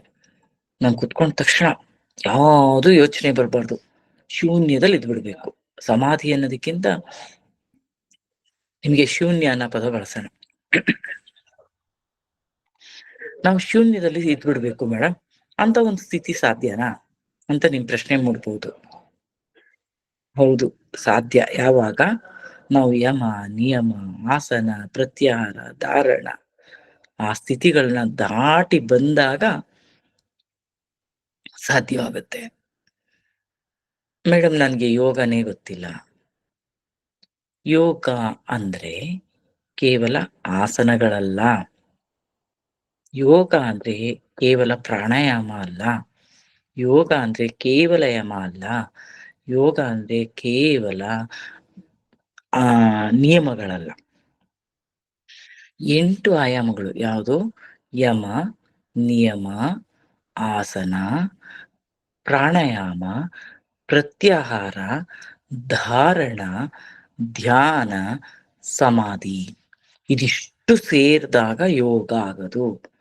ನಾವೆಲ್ಲ ಏನ್ ತಿಳ್ಕೊಂಡ್ವಿ? ಸಾಮಾನ್ಯವಾಗಿ ಯೋಗ ಅಂದ್ರೆ ಆಸನಗಳು ಅಂತ ತಿಳ್ಕೊಂಡಿದೀವಿ. ಆಸನಗಳ ಸಿದ್ಧಿ ಆಗ್ಬೇಕು ಅಂದ್ರೂ ಕೂಡ ಯಮ ನಿಯಮವನ್ನ ಪಾಲನೆ ಮಾಡ್ಬೇಕು. ಯಮ ಅಂದ್ರೇನು? ನಿಯಮ ಅಂದ್ರೇನು? ಯಮ ಅಂತ ಅಂದ್ರೆ ನೋಡಿ, ನೀವು 30ನೇ ಶ್ಲೋಕದಲ್ಲಿ ಸಾಧನ ಪಾದದ 2ನೇ ಅಧ್ಯಾಯದ 30ನೇ ಶ್ಲೋಕ ಹೇಳುತ್ತೆ. ಪಾತಂಜಲ ಯೋಗ ದರ್ಶನ ಅಂತ ಒಂದು ಪತಂಜಲಿಯವರದು ಪುಸ್ತಕ ಇದೆ. ಅದರಲ್ಲಿ ನಿಮ್ಗೆ ಸಿಗುತ್ತೆ. ಈ 30ನೇ ಶ್ಲೋಕ ಏನ್ ಹೇಳುತ್ತೆ, ಸಾಧನಾ ಪಾದದ 30ನೇ ಶ್ಲೋಕ, ಅಹಿಂಸೆ, ಸತ್ಯ, ಆಸ್ತೇಯ, ಅಪರಿಗ್ರಹ, ಬ್ರಹ್ಮಚರ್ಯೆ ಇವುಗಳನ್ನ ಪಾಲನೆ ಮಾಡಬೇಕು. ಯಮ ಅಂದ್ರೆ, ಯಮ ಅಂದ್ರೇನು? ಅಹಿಂಸೆ. ಹಿಂಸೆಯನ್ನ ಮಾಡದೇ ಇರುವುದು ಯಾವುದಕ್ಕೂನು, ಯಾರಿಗೂನು, ನಮಗೂನು. ನಾವೇ ಹಿಂಸೆ ಮಾಡ್ಕೊಳ್ಳೋದು. ಈಗ ನಾನು ಉಪವಾಸ ಇರ್ತೀನಿ ಅಂತ ಹೇಳಿ ತುಂಬಾ ಹಸಿವಾಗ್ತಾ ಇರುತ್ತೆ, ತಡೆದು ತಡೆದು ತಡೆದು ಒಂದು 4 ದಿವಸ ಉಪವಾಸ ಮಾಡ್ತೀನಿ, 5 ದಿವಸ ಉಪವಾಸ ಮಾಡ್ತೀನಿ. ಈ ದೇಹವನ್ನ ದಂಡಿಸೋದು. ಒಂಟಿ ಕಾಲ್ನ ನಿಂತ್ಕೋತೀನಿ ನಾನು ಅಂತ ತುಂಬಾ ಹಠದಿಂದ ನಿಂತ್ಕೊಳ್ಳೋದು. ಆ ತರ ಎಲ್ಲ ಮಾಡಿದಾಗ ದೇಹ ದಂಡನೆ ಆಗುತ್ತೆ. ನಮ್ಮನ್ನು ನಾವು ದಂಡಿಸ್ಕೋಬಾರ್ದು, ಬೇರೆಯವ್ರನ್ನ ದಂಡಿಸ್ಬಾರ್ದು, ಬೇರೆಯವ್ರಿಗೆ ಹಿಂಸೆ ನೀಡಬಾರ್ದು. ಇವೆಲ್ಲವನ್ನ, ನಮ್ಮನ್ನ ನಾವು ಕೊಂದ್ಕೋಬಾರ್ದು, ಬೇರೆಯವ್ರನ್ನು ಕೊಲ್ಬಾರ್ದು. ಇದು ಅಹಿಂಸೆ. ಅಹಿಂಸಾ ತತ್ವವನ್ನ ಅನುಸರಿಸ್ಬೇಕು. ಅಹಿಂಸೆ ಅನ್ನೋದು ಮೂಲಭೂತವಾಗಿ ನಮ್ಗೆ ಹುಟ್ಟಿನಿಂದನೇ ಬಂದಿರುತ್ತೆ. ನಾವು ಆ ನಂತರ ಕಲ್ತ್ಕಂತ ಹೋಗ್ತೀವಿ ಹಿಂಸೆನ. ಯಾವ ಯಾವ ರೀತಿ ಹಿಂಸೆ ಮಾಡಬಹುದು ಅನ್ನೋದನ್ನ ಒಂದೊಂದೇ ಹಂತದಲ್ಲಿ ಸಾಮಾಜೀಕರಣಗೊಂಡಂತೆ ಮನುಷ್ಯ ಒಂದೊಂದೇ ಹಂತದಲ್ಲಿ ಹೇಗೆ ಹಿಂಸೆಗೆ, ಬೇರೆಯವ್ರನ್ನ ಹಿಂಸೆಗೊಳಪಡಿಸೋದು, ಮಾತಿನ ಮೂಲಕ, ಕೃತಿಯ ಮೂಲಕ, ಎಲ್ಲ ಹಲವಾರು ರೀತಿಯಲ್ಲಿ ಹಿಂಸೆ ಕೊಡೋದನ್ನ ಅಭ್ಯಾಸ ಮಾಡ್ತೀವಿ. ಮತ್ ನಮಗ್ ನಾವ್ ಹಿಂಸೆ ಕೊಟ್ಕೊಳ್ಳೋದನ್ನು ಅಭ್ಯಾಸ ಮಾಡ್ಕೋತೀವಿ. ಇದು ಅಹಿಂಸೆ ನಮ್ಮ ಹುಟ್ಟು ಗುಣ. ಆ ಹುಟ್ಟು ಗುಣದ ಕಡೆಗೆ ಹೋಗ್ಬೇಕು. ಯಾಕೆ ನಾನು ಹಿಂಸೆ ಮಾಡ್ಬೇಕು? ಈಗ ಒಂದು ಫಾರ್ ಎಕ್ಸಾಂಪಲ್, ನನಗೆ ಊಟದ ವ್ಯವಸ್ಥೆ. ನಮ್ಗೆ ಊಟ, ಈ ಶಕ್ತಿ ಬೇಕು ನಮ್ಮ ಶರೀರಕ್ಕೆ. ಯಾವ್ಯಾವ ಕಡಿಮೆ ಹಿಂಸೆಯಿಂದ ನಾವು ಪಡೆಯಬಹುದಾದಂತಹ ಆಹಾರ ಪದ್ಧತಿಯಿಂದ ನಾವು ಹಿಂಸೆಯನ್ನು ತಡಿಬಹುದು. ಅದಕ್ಕೋಸ್ಕರ ಮತ್ತೊಂದು ಜೀವಿಯನ್ನ ನಾವು ಕೊಲ್ತೀವಿ, ನಮ್ಮ ಊಟಕ್ಕೋಸ್ಕರ. ಅದು ಊಟಕ್ಕಿಂತ, ಅನ್ನೋದಕ್ಕಿಂತ ನಮ್ಮ ಈ ನಾಲಿಗೆ ಇದೆಲ್ಲ, ಇಷ್ಟುದ್ದ ನಾಲಿಗೆಗೋಸ್ಕರ ಒಂದು ಜೀವಿಯ ಬಲಿಯನ್ನ ತಗೋತೀವಿ. ನಮ್ಮ ಶರೀರದೊಳಗೆ ಅದು ಏನ್ ಮಾಡುತ್ತೆ, ಅದನ್ನ ಯೋಚನೆ ಮಾಡ್ಬೇಕು. ಇದು ಆಹಾರದ ಪದ್ಧತಿಗೆ ನಾನು ಸುಮ್ಮನೆ ನಿಮಗೆ ಎಕ್ಸಾಂಪಲ್ ಕೊಟ್ಟೆ. ನಮ್ಮ ನಾಲಿಗೆಯ ರುಚಿಗೋಸ್ಕರ ತಿಂತೀವಿ. ಅದನ್ನ ತಿನ್ನೋದ್ರ ಬದಲು ಅದಕ್ಕೆ ಬೇಕಾಗಿರೋ ಪ್ರೋಟೀನು, ಜಿಡ್ಡು, ಇದಕ್ಕೆ ಶ್ರೀಕೃಷ್ಣ ಏನ್ ಹೇಳ್ತಾರೆ ತಮ್ಮ ಭಗವದ್ಗೀತೆಯಲ್ಲಿ? ಅವ್ರು ಹೇಳ್ತಾರೆ, ನಾವು ತಿನ್ಬೇಕಾಗಿರೋ ಪದಾರ್ಥದಲ್ಲಿ ರಸವಿರ್ಬೇಕು, ಜಿಡ್ಡಿರ್ಬೇಕು, ಬರೀ 3 ಗಂಟೆ ಒಳಗಡೆ ತಯಾರಿಸಿರುವಂತ ಪದಾರ್ಥವನ್ನ ತಿನ್ಬೇಕು. ಸತ್ತಿರುವ ಜೀವಿಯನ್ನ ತಿನ್ನಬಾರ್ದು. ಅಂದ್ರೆ ನೋಡಿ, ಈಗ ಜಿಟ್ಟಿರೋದು ಯಾವುದು? ಹಾಲು, ಮೊಸರು, ಬೆಣ್ಣೆ, ತುಪ್ಪ, ಹೇರಳವಾಗಿ ಜಿಟ್ಟಿದೆ, ಅದನ್ನ ತಿನ್ಬೇಕು. ಹಣ್ಣುಗಳಲ್ಲಿ ರಸ ಇರುತ್ತೆ, ರಸವನ್ನ ತಿನ್ನಿ. ಅತಿಯಾಗಿ ಸುಟ್ಟಂತ ಪದಾರ್ಥ ತಿನ್ಬೇಡಿ, ಅತಿಯಾದ ಉಷ್ಣದಲ್ಲಿರುವಂತ ಪದಾರ್ಥ ತಿನ್ಬೇಡಿ, ಅತಿಯಾಗಿ ಬೇಯಿಸಿದ ಪದಾರ್ಥವನ್ನ ತಿನ್ಬೇಡಿ. ಅತಿ ಶೀತದಲ್ಲಿಟ್ಟಂತ, ಅಂದ್ರೆ ಫ್ರಿಜ್ ಅಲ್ಲಿ ಇಟ್ಟಿರೋ ಆಹಾರ ಪದಾರ್ಥ ತಿನ್ಬೇಡಿ. ನೋಡಿ, ಅವಾಗ್ಲೇ ಹೇಳಿದರೆ ಅತಿ ಶೀತದಲ್ಲಿರುವಂತ ಪದಾರ್ಥಗಳನ್ನು ತಿನ್ಬೇಡಿ. ಭಗವದ್ಗೀತಾ ಕಾಲದಲ್ಲಿ ಬಂದಿರೋದು ಇದು, ಶ್ಲೋಕಗಳಲ್ಲಿ ಇರುವಂತದ್ದು. ಆಹಾರ ಪದ್ಧತಿ, ನಾವು ಹಸಿ ತರಕಾರಿ, ಹಸಿ ಹಣ್ಣುಗಳು, ಎಷ್ಟು ವೆರೈಟಿ ಇದೆ. ಇವೆಲ್ಲವನ್ನ ತಿನ್ನಿ, ಸಂತೋಷವಾಗಿರಿ. ಆಹಾರ ಬೇಗ ಡೈಜೆಷನ್ ಆಗುತ್ತೆ. ಅಲ್ಲಿ ಎಷ್ಟೋ ಹಿಂಸೆಗಳು ನಮ್ಮ ಆಹಾರ ಪದ್ಧತಿಯಿಂದ, ನಮ್ಮ ಮಾನಸಿಕ ಹಿಂಸೆ. ಅಂದ್ರೆ ನೋಡಿ, ನಾವೇನ್ ತಿಂತೀವೋ ಅದ್ರ ತರನೇ ಫೀಲ್ ಮಾಡ್ತೀವಿ. ಆ ಫೀಲ್ ಮಾಡೋದೇನಿದೆಯಲ್ಲ, ಅದನ್ನ ನಾವೇನ್ ಮಾಡ್ಬೇಕು, ಅದಕ್ಕೆ ನಮ್ಮ ಸಾತ್ವಿಕ ಆಹಾರ ನಮ್ಮನ್ನ ಸಾತ್ವಿಕದೆಡೆಗೆ ಕರ್ಕೊಂಡು ಹೋಗುತ್ತೆ. ಈ ಧ್ಯಾನ ಅನ್ನೋದು ಒಂದು ಸಾತ್ವಿಕ ವಿಚಾರ. ಈ ಸಾತ್ವಿಕ ವಿಚಾರದ ಕಡೆಗೆ ನೀವು ಹೋಗ್ಬೇಕಂತಂದ್ರೆ ಸಾತ್ವಿಕ ಆಹಾರ ಪದ್ಧತಿಯನ್ನ ರೂಢಿಸ್ಕೊಳ್ಳೋದು ತುಂಬಾ ಒಳ್ಳೆಯದು. ಮತ್ತು ಹಿಂಸೆ ಒಬ್ಬ ಮನುಷ್ಯನ್ಗಾಗಿರ್ಬೋದು, ಪ್ರಾಣಿಗಳಿಗಾಗಿರ್ಬೋದು, ಈಗಂತೂ ಪ್ರಕೃತಿಗೆ ಹಿಂಸೆ ಕೊಡ್ತಾ ಇದ್ವಿ ನಾವು. ಎಷ್ಟು ಹಿಂಸೆ ಕೊಡ್ತಾ ಇದೀವಿ ಅಂದ್ರೆ, ಬೆಟ್ಟ ಗುಡ್ಡಗಳು ಕುಸಿದು ಬಿದ್ದ್ಬಿಡ್ತಾ ಇದ್ದಾವೆ. ಕಾರಣ ಏನು? ನಾವು ಕೊಡ್ತಾ ಇರೋ ಹಿಂಸೆ. ಒಂದು ಪ್ಲೇಸ್ ಅಲ್ಲಿ ಒಂದು 10,000 ಜನ ಹೋಗಿ ನಿಂತ್ಕೊಂಡು ಬೆಟ್ಟದಲ್ಲಿ ಲಕ್ಷಾಂತರ ಜನ ಹೋಗಿ ಸೇರ್ಕೋತೀವಿ, ಆ ಬೆಟ್ಟನೇ ಕುಸಿದು ಬಿಡುತ್ತೆ. ನಮಗೆ ದಾರಿಗಳು ಬೇಕು. ನಮಗೆ ಬದರಿನಾಥ್ಗೆ ಹೋಗಕ್ಕೆ ದಾರಿ ಬೇಕು. ಕಡಿತೀವಿ ರಸ್ತೆಗಳನ್ನೆಲ್ಲ, ರಸ್ತೆಗೋಸ್ಕರ ಬೆಟ್ಟ ಗುಡ್ಡಗಳನ್ನ ಕಡಿತಾ ಹೋಗ್ತೀವಿ. ಪ್ರಕೃತಿಗೆ ಮಾಡೋ ಹಿಂಸೆ ಅದೇನ್ ಮಾಡುತ್ತೆ? ಕುಸಿಯುತ್ತೆ. ತಡೆಯಕ್ಕಾಗ್ದಲೇನೆ, ಬ್ಯಾಲೆನ್ಸ್ ಸಿಗ್ದಲೇನೆ ಕುಸಿಯುತ್ತಾ ಹೋಗುತ್ತೆ. ಆಗೇನಾಗುತ್ತೆ? ಮಾರಣ ಹೋಮ. ಯಾರು ಅದನ್ನ ನಿರ್ದಯ ಹೃದಯದಿಂದ ಕೊಂದು ಪ್ರಕೃತಿ ಮಾತೆನ ಹಿಂಸೆ ಕೊಟ್ನೋ, ಆ ಪ್ರಕೃತಿ ಮಾತ ಮುನಿದಲ್ಲ, ನೋವಿನಿಂದ ಕೆಳಗ್ ಬಿದ್ದಾಗ ಇವನ್ ಮತ್ತದ್ರಲ್ಲಿ ಇಷ್ಟು ಲಕ್ಷಾಂತರ ಜನ ಕೊಚ್ಕೊಂಡು ಹೋಗ್ತಾರೆ. ಇದನ್ನ ನಾವು ಅರ್ಥ ಮಾಡ್ಕೋಬೇಕು. ನಾವ್ ಯಾಕೆ ಹಿಂಗೆ ಪ್ರಕೃತಿನ ಹಿಂಸೆ ಕೊಡ್ತೀವಿ? ಬರೀ ಮನುಷ್ಯರು ಕೊಡೋ ಹಿಂಸೆ, ದೇಹಕ್ಕೆ ನಾವೇ ಮಾಡ್ಕೊಳ್ಳೋ ಹಿಂಸೆ. ಹಿಂಸೆಯ ಪರಾಕಾಷ್ಠೆ ಆತ್ಮಹತ್ಯೆ. ನಮಗ್ ನಾವೇ ಕೊನೆಗಾಗುವಾಗ ನಾನು ಬದುಕಕ್ಕೆ ಯೋಗ್ಯನೇ ಅಲ್ಲ ಅಂತ ಯೋಚನೆ ಮಾಡೋದು. ಇದು ಪರಾಕಾಷ್ಠೆ. ಈ ರೀತಿ ಎಲ್ಲ ನಾವು ಹಿಂಸೆಯನ್ನ ಮಾಡ್ಕೋತೀವಿ. ಇದನ್ನ ತೊರಿಬೇಕು. ಇಂಥವೆಲ್ಲ ತೊರೆದಾಗ ನಮಗೆ ಯಮದ ಮೊದಲನೇ ನಿಯಮ ಪಾಲನೆ ಆಗುತ್ತೆ. ಎರಡನೇದು ಸತ್ಯ. ಯಾವುದು ಸತ್ಯ? ನಾವು ಸತ್ಯವಾಗಿ ಬದುಕಬೇಕು. ಯಾವುದು ಸತ್ಯ? ಯೋಚನೆ ಮಾಡ್ಬೇಕು. ನಾವು ಬದುಕೋಕ್ಕೋಸ್ಕರ ಮಿಥ್ಯವನ್ನ ಆಡಿದ್ರೆ, ಅಸತ್ಯವನ್ನೇ ನುಡಿತಾ ಇದ್ರೆ, ಅಸತ್ಯವಾಗಿ ನಡ್ಕೋತಾ ಇದ್ರೆ ಅದು ನಮ್ಗೆ ಹಿಂಸೆ ಕೊಡುತ್ತೆ. ಒಂದಲ್ಲ ಒಂದು ದಿವಸ ಅದೇ ನಮ್ಗೆ ಉರುಳಾಗಿ ಸುತ್ತಕೊಳ್ಳುತ್ತೆ. ಈ ಸತ್ಯ ಮತ್ತು ಅಸತ್ಯಗಳ ಜೀವನ, ಮುಖವಾಡಗಳನ್ನ ಹಾಕೊಂಡು ಬದುಕೋದ್ರಿಂದ ತುಂಬಾ ಮುಖವಾಡ. ಒಬ್ಬ ಮನುಷ್ಯ ತನ್ನ ಬಾತ್ರೂಮ್ ಅಲ್ಲಿ ಮುಖವಾಡ ಹಾಕೊಂಡ್ರೆ ಸಾಧ್ಯ ಇಲ್ಲ ಬದುಕೋದಕ್ಕೆ. ಊಟದ ಮುಂದೆ ಮುಖವಾಡ ಹಾಕೊಂಡ್ರೆ ಊಟ ತಿನ್ನಕ್ಕಾಗಲ್ಲ. ಆದ್ರೆ ಮನುಷ್ಯ ಮನೆಯಿಂದ ಹೊರಗಡೆ ಹೊರಟ ತಕ್ಷಣ ಮುಖವಾಡಗಳನ್ನ ಹಾಕಂತಾನೆ. ಒಂದೊಂದು ಸಮಯಕ್ಕೆ ಒಂದೊಂದು ಮುಖವಾಡ. ಈ ಮುಖವಾಡಗಳಿಂದ ಕ್ಲಾಶ್ ಆಗುತ್ತೆ. ನಮ್ಮೊಳಗೆ ಕ್ಲಾಶ್ ಶುರುವಾಗುತ್ತೆ. ಸಂಘರ್ಷಗಳು ನಮ್ಮೊಳಗಡೆನೆ ಸಂಘರ್ಷ. ನಾನು ಏನು ನನ್ ಪ್ರಶ್ನೆ, ಈಗ ನನ್ನನ್ನ ಯಾರೋ ಹೊಗಳಿದ್ರು, ಇವ್ರು ತುಂಬಾ ಹೊಗಳ್ತಾ ಇದ್ರು ನನ್ನನ್ನ, ಅಲ್ಲೊಂದು ಮುಖವಾಡ ಹಾಕೊಂಡ್ಬಿಡ್ತೀವಿ. ಅವ್ರು ಹೆಂಗೆ ನಮ್ಮನ್ನ ಎಕ್ಸ್ಪೆಕ್ಟ್ ಮಾಡ್ತಾರೆ ಆ ರೀತಿ ಒಂದು ಮುಖವಾಡ ಹಾಕೊಂಡ್ ಬದುಕಕ್ ಶುರು ಮಾಡ್ತೀವಿ. ಒಳಗಡೆ ನಾನೇನಿದ್ದೀನಿ ಸತ್ಯವಾಗಿ ಅದಲ್ಲಿ ಹೊರಟೇ ಹೋಗ್ಬಿಡುತ್ತೆ. ಅದು ಸತ್ತೋಗುತ್ತೆ. ನಾವು ಅಲ್ಲೊಂದು ಮುಖವಾಡ ಧರಿಸ್ಕೊಂಡು ಹೋರಾಟ ಶುರು ಮಾಡ್ತೀವಿ. ಇದೇ ರೀತಿ ಇನ್ನೊಂದು ಕಡೆ ಯಾರೋ ನಮ್ಮನ್ನ ತುಂಬಾ ಒಳ್ಳೆಯವರಪ್ಪ ಅಂದ್ಬಿಟ್ರು, ಅಲ್ಲಿ ನಾವು ನಮ್ಮ ಕ್ರೌರ್ಯವನ್ನ ಅದು ಬಿಟ್ಟು ಒಳ್ಳೆಯವ್ರ ತರ ಮುಖವಾಡ ಹಾಕೊಂಡು, ಆದ್ರೆ ಕ್ರೌರ್ಯವನ್ನ ಬಿಟ್ಟಿರಲ್ಲ ನಾವು, ಅದು ಬಿಟ್ಟಿರ್ತೀವಿ ಅಷ್ಟೇ. ಪ್ರೆಸ್ ಮಾಡ್ತಾ ಇರ್ತೀವಿ. ಅದು ಒಂದ್ ದಿವ್ಸ ಸ್ಪೋರ್ಟ್ಸ್ ಬಿಡುತ್ತೆ. ಒಂದ್ ದಿವ್ಸ ನೀನೇನಾ, ನಿನ್ ಬಾಯಲ್ಲಿ ಇಂಥ ಮಾತೆಲ್ಲ ಬಂತ, ನೀನ್ ಹಿಂಗ್ ನಡ್ಕಂತಿದೀಯಾ ಅಂತ ಕೇಳ್ತಾರೆ. ಯಾಕೆ ಅಂದ್ರೆ ಅದು ಒಳಗಡೆ ಇತ್ತು, ಅದು ಹೊರಗ್ ಬಂತಷ್ಟೆ.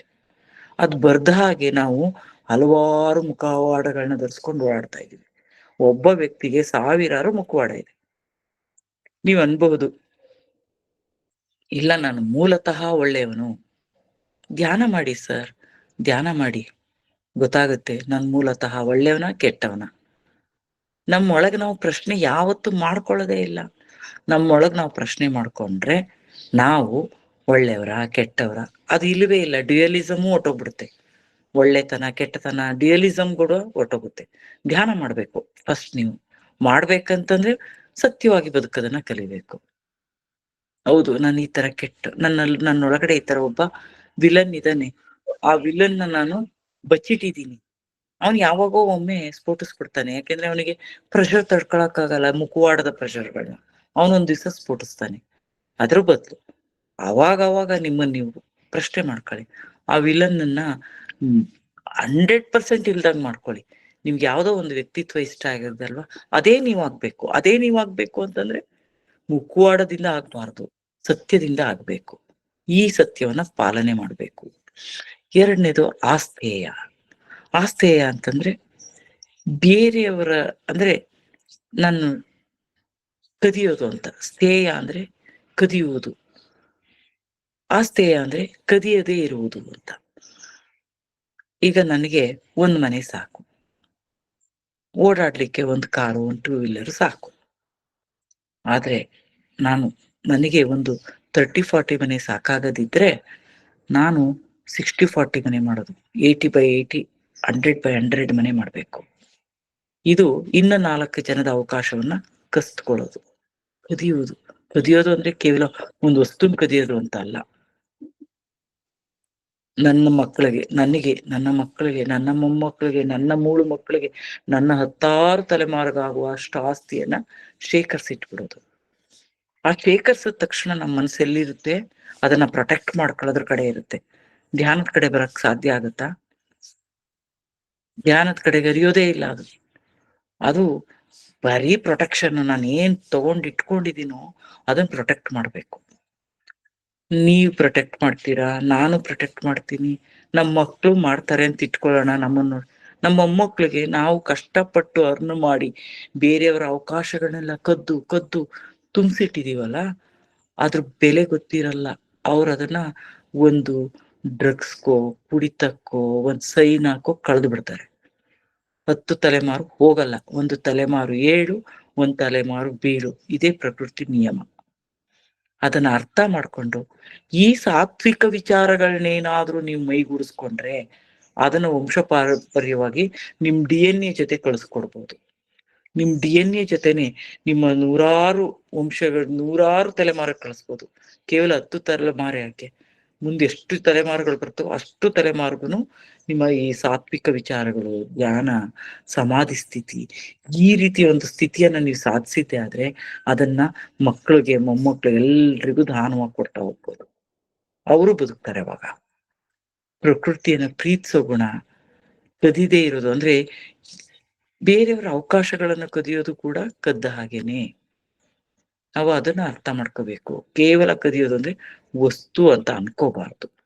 ಇನ್ನು ನೆಕ್ಸ್ಟ್ ಅಪರಿಗ್ರಹ. ಎಲ್ಲವುದನ್ನು ನನಗ್ ಬೇಕು, ನನಗ್ ಬೇಕು, ನನಗ್ ಬೇಕು, ನನಗ್ ಬೇಕು, ಇದು ಬೇಡ. ಅಪರಿಗ್ರಹ ಸ್ಪಷ್ಟವಾಗಿ ನಿರ್ಲಿಪ್ತವಾಗಿರೋದು. ಆಯ್ತು, ಇದು ಅವಶ್ಯಕತೆ ಇದೆಯಾ, ಅವಶ್ಯಕತೆ ಇದ್ದಷ್ಟು ಬಳಸಿ. ಓಶೋ ಹೇಳ್ತಾರೆ, ಮಧ್ಯದ ಸ್ಥಿತಿಯಲ್ಲಿರಿ ಯಾವಾಗ್ಲೂ ಮನುಷ್ಯ. ಕಂಪ್ಲೀಟ್ ಇದ್ ನನಗ್ ಬೇಕು, ಓವರ್ ಅಟ್ಯಾಚ್ಮೆಂಟ್ ಬೇಡ, ಅಥವಾ ಲೆಸ್, ಇದ್ ಬೇಡವೇ ಬೇಡ ಅನ್ನೋ ತಿರಸ್ಕಾರನೂ ಬೇಡ. ನನಗೆ ಎಷ್ಟು ಅವಶ್ಯಕತೆ ಇದೆಯೋ ಆ ಹಂತದಲ್ಲಿರಿ ಅಂತ ಹೇಳ್ತಾರೆ.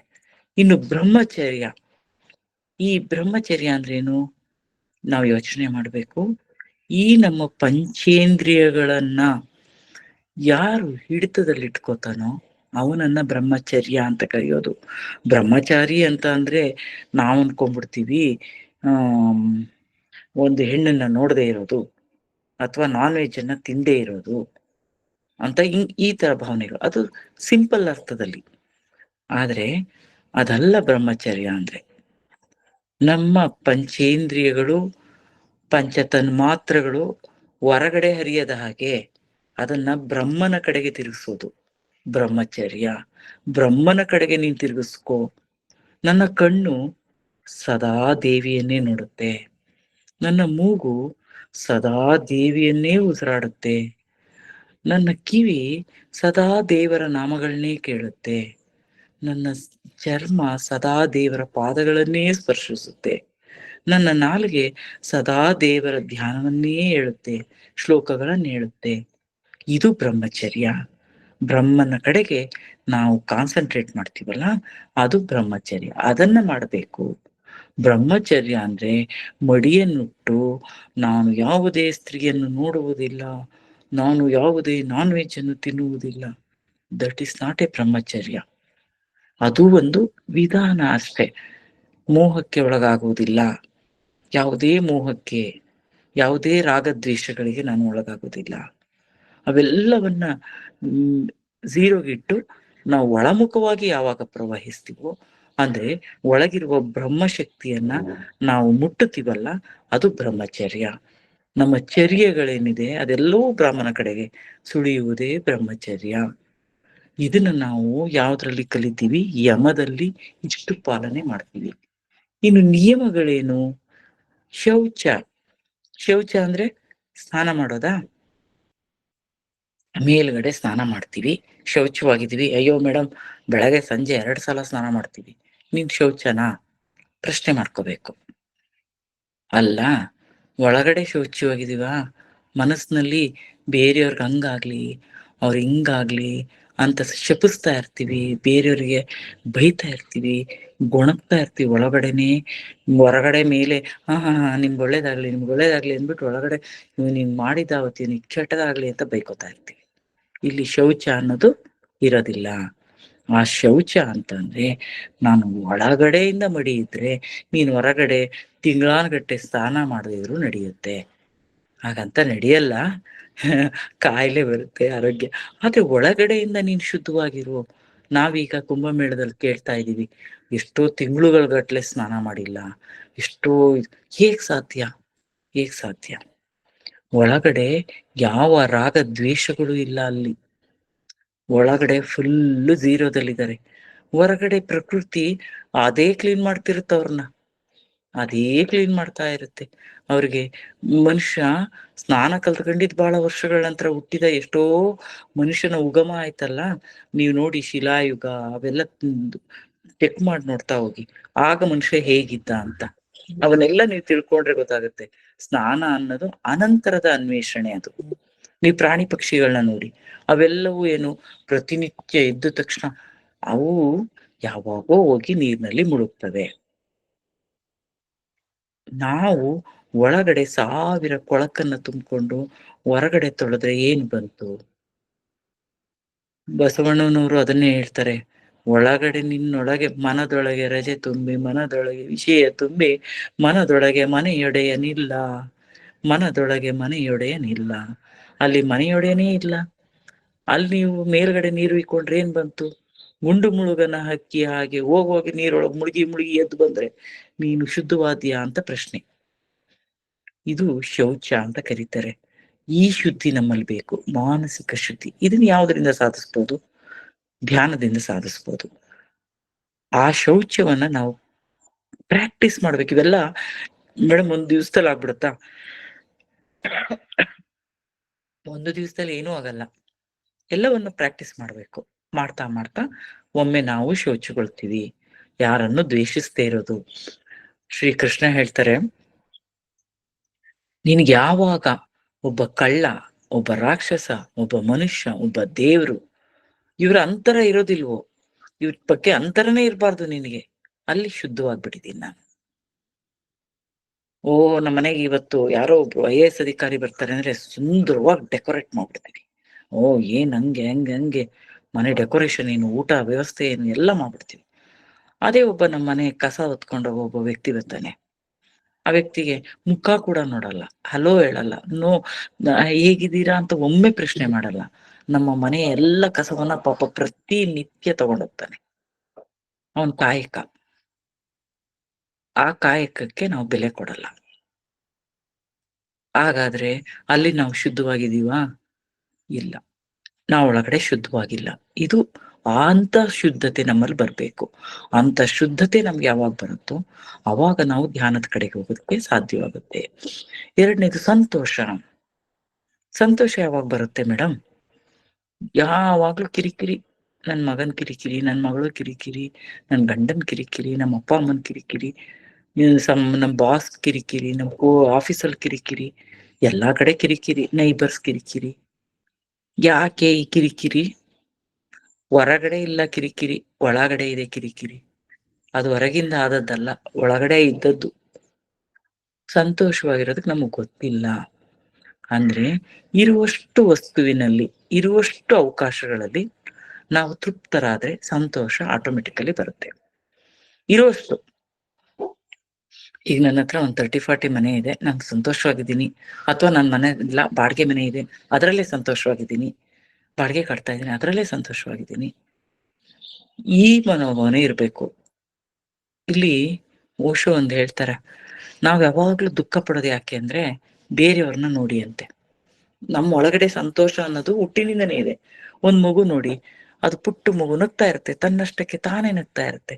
ಯಾಕೆ ನಗ್ತಾ ಇರುತ್ತೆ? ಅದ್ರ ಒಳಗಡೆನೆ ಸಂತೋಷ ಅನ್ನೋದು ಹುಟ್ಟಿನಿಂದನೇ ಬಂದ್ಬಿಟ್ಟಿದೆ. ಆದ್ರೆ ದುಃಖ ಪಡೋದು ಯಾವಾಗ? ಗೊತ್ತಾಗಕ್ ಶುರುವಾದಾಗ. ಓಹೋ, ಇವ್ರು ನಮ್ ಪಕ್ಕದ ಮನೆಯವರು ಮೇಲ್ಗಡೆನೂ ಮನೆ ಕಟ್ಬಿಟ್ರು, ನಾನ್ ಮನೆ ಕಟ್ಲಿಲ್ಲ. ಮುಗೀತಲ್ಲಿಗೆ ನಮ್ ಸಂತೋಷ ಹಾಳ್ ಬಿದ್ದೋಯ್ತು. ಇದೇ ರೀತಿ ಅಯ್ಯೋ ಅವ್ರು ಹೊಸಾದು ಕಾರ್ ತಗೊಂಡ್ರು. ನನ್ನ ಹತ್ರ ಬರೀ ಮಾರುತಿ ಆಲ್ಟೋ ಇದೆ. ಅವ್ರ ಹತ್ರ ನೋಡು ಎಷ್ಟು ದೊಡ್ಡ ಕಾರ್ ಇದೆ, ಬೆನ್ಸ್ ಇದೆ, ಸಫಾರಿ ಇದೆ. ಇಂಥವೆಲ್ಲ ಬಂದ ತಕ್ಷಣ ನಮ್ ಸಂತೋಷ ಹಾಳಾಯ್ತು. ಬರೀ ಬೇರೆಯವ್ರ ಜೊತೆ ಹೋಲಿಕೆ ಮಾಡಿಕೊಂಡು ನಮ್ಮ ಒಳಗಿನ ಸಂತೋಷವನ್ನ ಸಾಯಿಸಿ ದುಃಖವನ್ನ ಪಡ್ತಾ ಇದೀವಿ. ದುಃಖ ಅಂದ್ರೆ ಹೊರಗಡೆಯಿಂದ ಬಂದದ್ದಲ್ಲ, ಹೋಲಿಕೆಯಿಂದ ಉಂಟಾದ್ದು. ನಾವು ಬೇರೆಯವ್ರನ್ನ ನೋಡಿದ ತಕ್ಷಣ ನಮ್ಗೆ ದುಃಖ ಉಂಟಾಗುತ್ತೆ. ಕೆಲವ್ರು ಹೇಳ್ತಾರೆ, ನೀನು ಬೇರೆಯವ್ರನ್ನ ನೋಡು, ನಿನ್ಗಿಂತ ಕಡಿಮೆಯವ್ರನ್ನ, ಅವ್ರನ್ನ ನೋಡಿ ನೀನ್ ಸಂತೋಷವಾಗಿರು ಅಂತಾರೆ. ಯಾಕೆ ಹೋಲಿಸ್ಕೋಬೇಕು? ನಾನ್ ಯುನಿಕ್. ಭಗವಂತನ ಸೃಷ್ಟಿ ನೋಡಿ, ಒಂದು ತಾಯಿಗೆ 10 ಜನ ಮಕ್ಳಿದ್ರೆ 10 ಜನನು ಬೇರೆ ಬೇರೆಯಾಗೇ ಇರ್ತಾರೆ. ಒಂದಕ್ಕೊಂದು ಸಮವಾಗಿರಲ್ಲ. ಒಂದಕ್ಕೊಂದು ಗುಣದಲ್ಲಾಗ್ಲಿ, ರೂಪದಲ್ಲಾಗ್ಲಿ ಯಾವುದ್ರಲ್ಲೂ ಮ್ಯಾಚ್ ಆಗಿರಲ್ಲ. ಏನೋ ವ್ಯತ್ಯಾಸಗಳಿರುತ್ತೆ. ಅಂದ್ರೆ ಭಗವಂತ 500 ಕೋಟಿ ಜನ ಸೃಷ್ಟಿ ಮಾಡಿದ್ರೆ 500 ಕೋಟಿ ತರನೇ ಇದಾರೆ. 500 ಕೋಟಿ ಜನ 600 ಕೋಟಿ ತರ ಇದಾರೆ, ಅಥವಾ 700 ಕೋಟಿ ತರ ಇದಾರೆ. ಅವ್ರು ಯಾರು ಒಬ್ರನ್ನೊಬ್ರು ಹೋಲೋದಿಲ್ಲ. ಅದು ಭಗವಂತನ ಸೃಷ್ಟಿ. ಅದನ್ನ ನಾನು ಒಂದು ಅನನ್ಯವಾದಂತ ಮಾಸ್ಟರ್ ಪೀಸ್ ಅಂತ ನಮ್ಮನ್ನ ನಾವು ಅನ್ಕೋಬೇಕು. ಅನ್ಕೊಳ್ಳಲ್ಲ ನಾವು. ನಾವು ಅನ್ಕೊಳ್ಳದಲ್ಲೇನೆ ಬೇರೆಯವ್ರ ಜೊತೆ ಹೋಲಿಕೆ ಮಾಡ್ಕೊಂಡ ತಕ್ಷಣ ನಮ್ಮ ಸಂತೋಷ ಮುಗ್ದೋಯ್ತು. ನಮ್ಮ ಸಂತೋಷದ ಕತೆ ಮುಗ್ದೋಯ್ತು. ನಂತರ ತಪಸ್ಸು. ತಪಸ್ಸಂದ್ರೆ ಏನು? ನಾವು ಯೋಚನೆ ಮಾಡ್ಬೇಕು. ತಪಸ್ಸಂದ್ರೆ ಏನು? ಶೀತ, ಉಷ್ಣ ಎಲ್ಲದರಲ್ಲೂ ಸಮಾನವಾಗಿರ್ಬೇಕು. ಬಡವ, ಶ್ರೀಮಂತ ಸಮಾನವಾಗಿರ್ಬೇಕು ಅವ್ರ ನಡುವೆ. ಒಬ್ಬ ಕಳ್ಳ, ರಾಜ, ಮಂತ್ರಿ ಎಲ್ಲರ ನಡುವೆನೂ ಸಮಾನವಾಗಿರ್ಬೇಕು. ಅವನೆಲ್ಲವನ್ನ ನಿಗ್ರಹಿಸುವ ಶಕ್ತಿ ಬರ್ಬೇಕು ನಿಮ್ಗೆ. ನಿಗ್ರಹಿಸಿ ಎಲ್ಲದಕ್ಕೂ ಓವರ್ ರಿಯಾಕ್ಟ್ ಮಾಡಬಾರ್ದು. ಒಂದು ಸಮಸ್ಥಿತಿಯನ್ನ ತಲುಪ್ತೀವಿ. ತಪಸ್ ಮಾಡ್ಬೇಕು. ತಪಸ್ಸಂದ್ರೆ ತನ್ನೊಳಗೆ ತಾನು ಧ್ಯಾನಿಸ್ಬೇಕು. ತನ್ನೊಳಗೆ ತಾನು ಅದನ್ನ ಹಿಡಿದಿಡ್ಬೇಕು. ಅದು ತಪಸ್ಸು.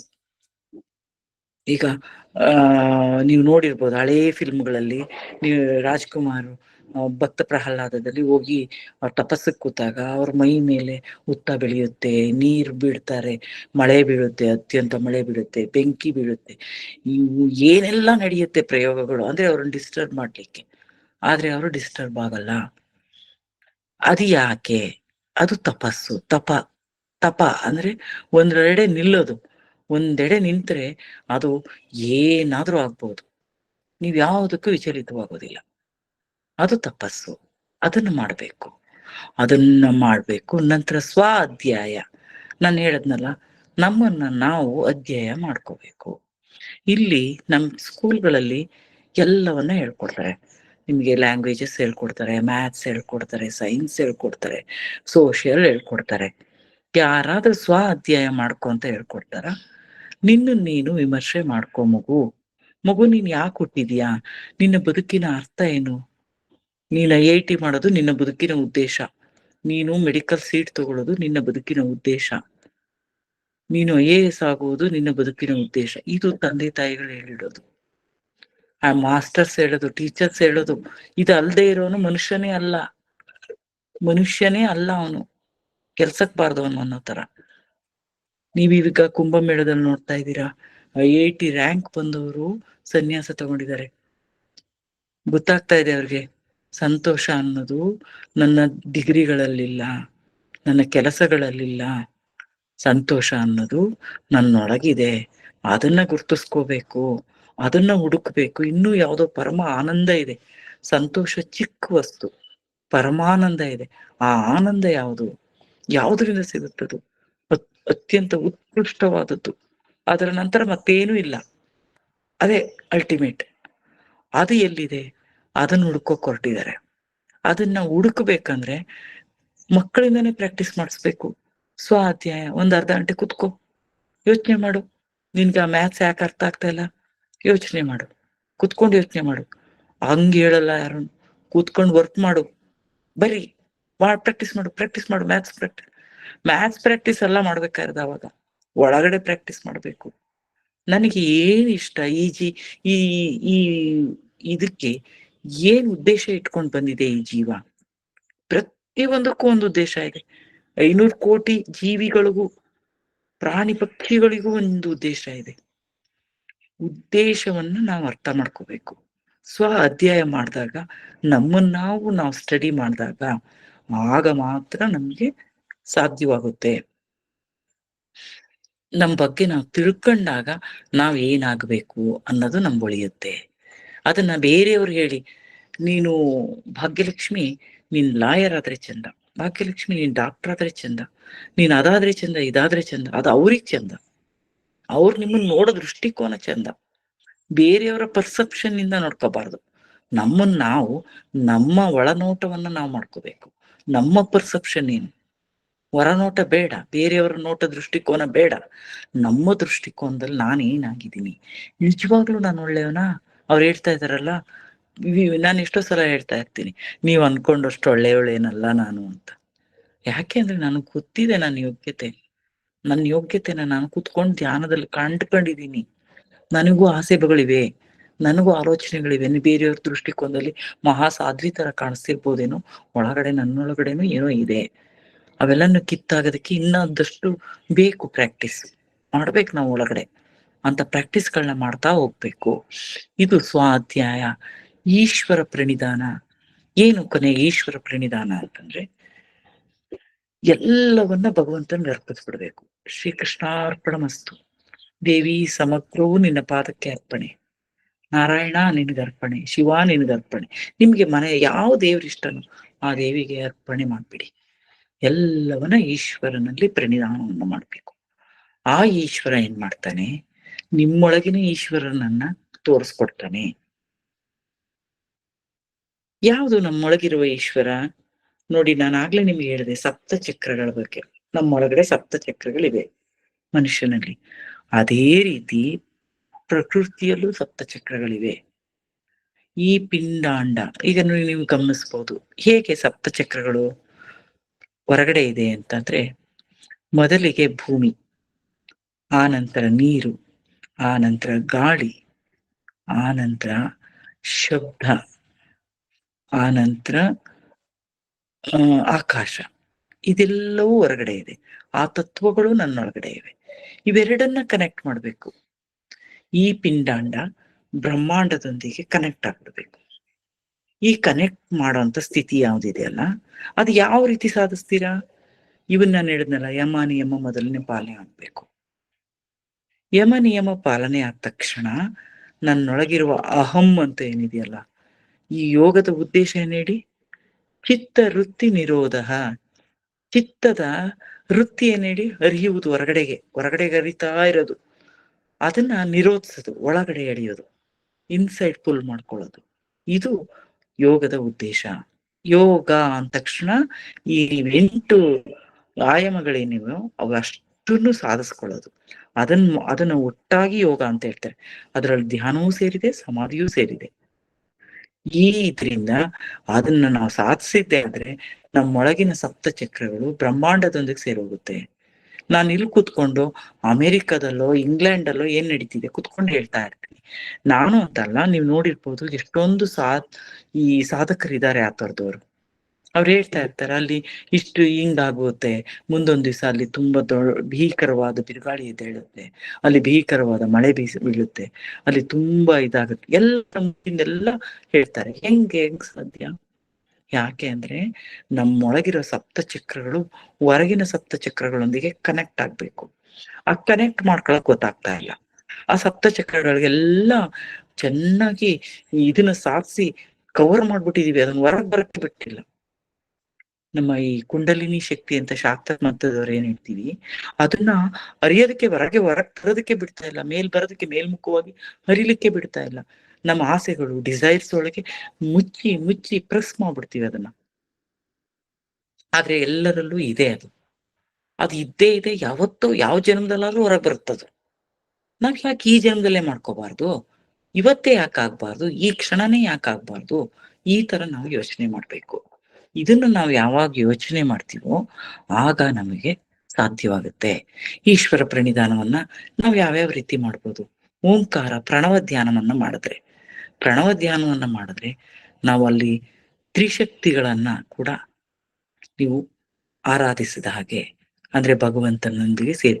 ಪ್ರಣವ ಧ್ಯಾನ ಅಂದ್ರೆ ಏನು? ಓಂಕಾರ, ಆ ಓ ಮ ಅಂದ್ರೆ ನಮ್ಮ ಸ್ಥಿತಿಗಳೇನಿದೆಯೇ, ಜಾಗೃತ ಸ್ಥಿತಿ, ಸ್ವಪ್ನ ಸ್ಥಿತಿ ಮತ್ತು ತುರಿಯ ಸ್ಥಿತಿ.